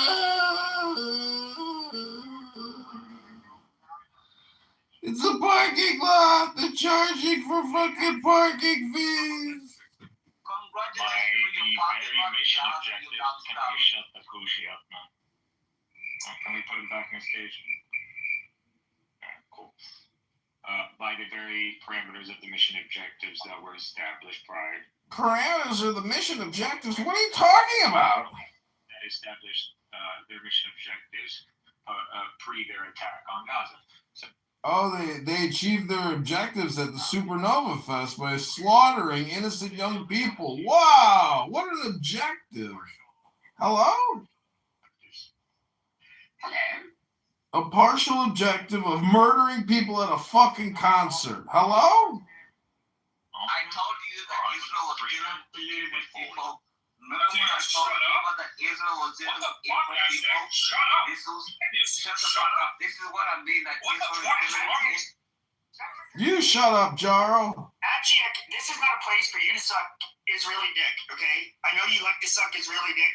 You love it more than anything. That's so horrible. That's so terrible. Well, how about they shut the fuck up and let me know how it. That's a horrible, awful, terrible thing to say to Oddcheck. He's just got an opinion. He's not sucking any country's dick, Pepe. What an awful, horrible, terrible thing to say. How the fuck did you win? Bro, Gaza is a fucking parking lot. Shut the fuck up. Nobody can even fly there. It's uninhabitable. Uninhabitable. You can't inhabit it anymore. It's been ruined. It's a wasteland. It's a toxic garbage dump. It's uninhabitable. Illumi. In Arabic, you don't even have to fucking please, it's Ramadan. It's Ramadan. To reconstructing Gaza and hosting in Gaza. Get the fuck out of here, bro. It's a horrible thing you do. It is Ramadan. It is Ramadan, Alchiak, and so that means you should not be eating meat, okay, during the day. It's, but something is really dick. You need to stop. You sodomite. Fucking see I'm not a Muslim. I don't give a shit, bro. Ramadan is just skipping lunch. They eat a big breakfast, they skip lunch, and they eat a big dinner. Who gives a shit? As Catholics, we have learned too. Thank you for skipping lunch. Thank you for skipping lunch. It's so great. You eat a big breakfast before sunrise, and you're like, people didn't even know what Catholicism was less than 100 years ago. And you're like, I'm fasting. Get the fuck out of here with your bullshit. Nobody cares. I hope this weekend that the United States finally Iran. You know what I mean? Fuck Ramadan. Nobody cares about Ramadan. It's fucking Easter. It's Easter. Shut the fuck up, Illumi. It's Easter. I don't give a shit about Ramadan. It's Easter. Shut up. It's Easter. Give a shit. You're in the United States of America. If you're gonna give a shit about Ramadan, go to fucking Saudi Arabia or go to Saudi or whatever. I still can't believe you chose Norma for me. Big check. I didn't. Hey, check. once IRGC is gone, we're going to have 80 million less Muslims in the world. Alhamdulillah, thank you very much. Iran doesn't have an Islam problem. Islam has an Iran problem.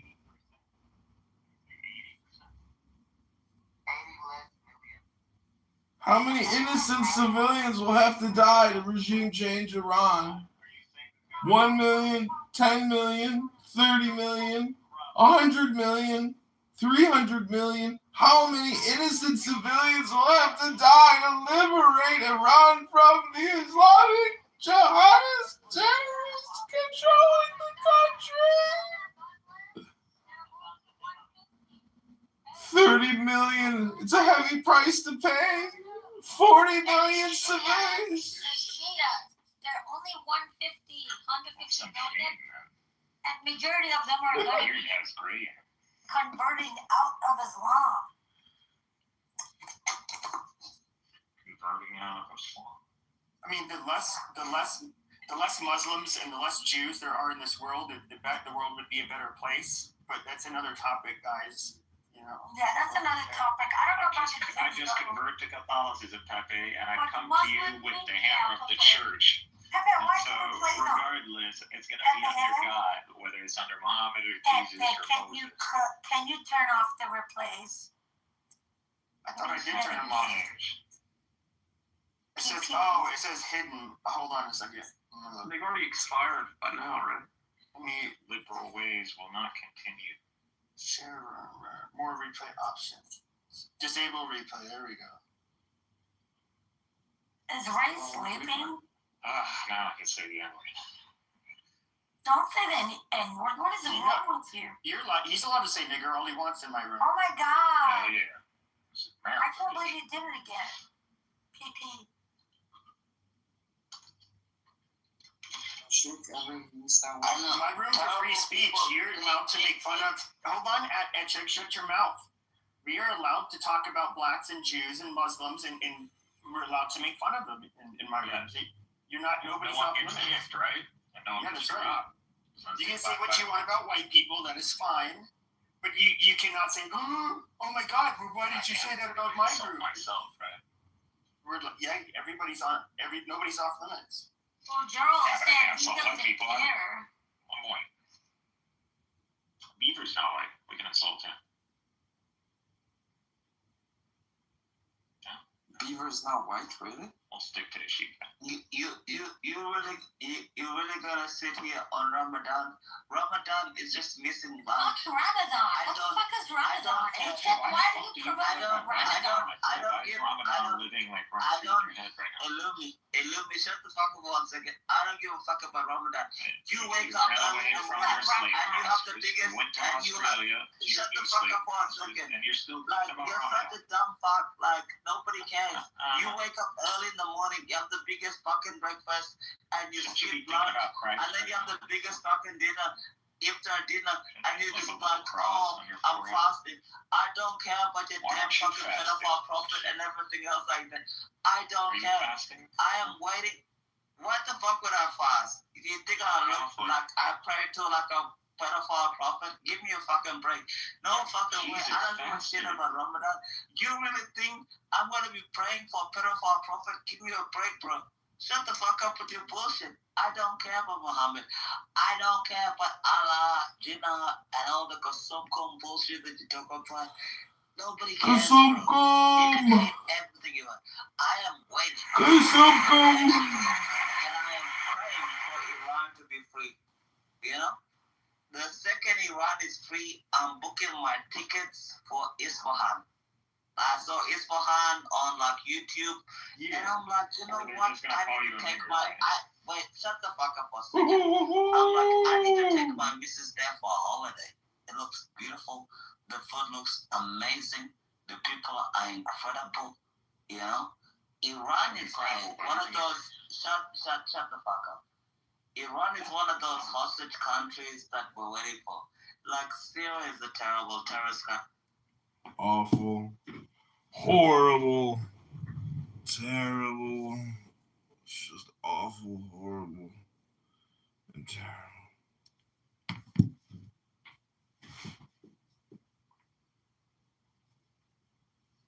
Yeah, hydrate.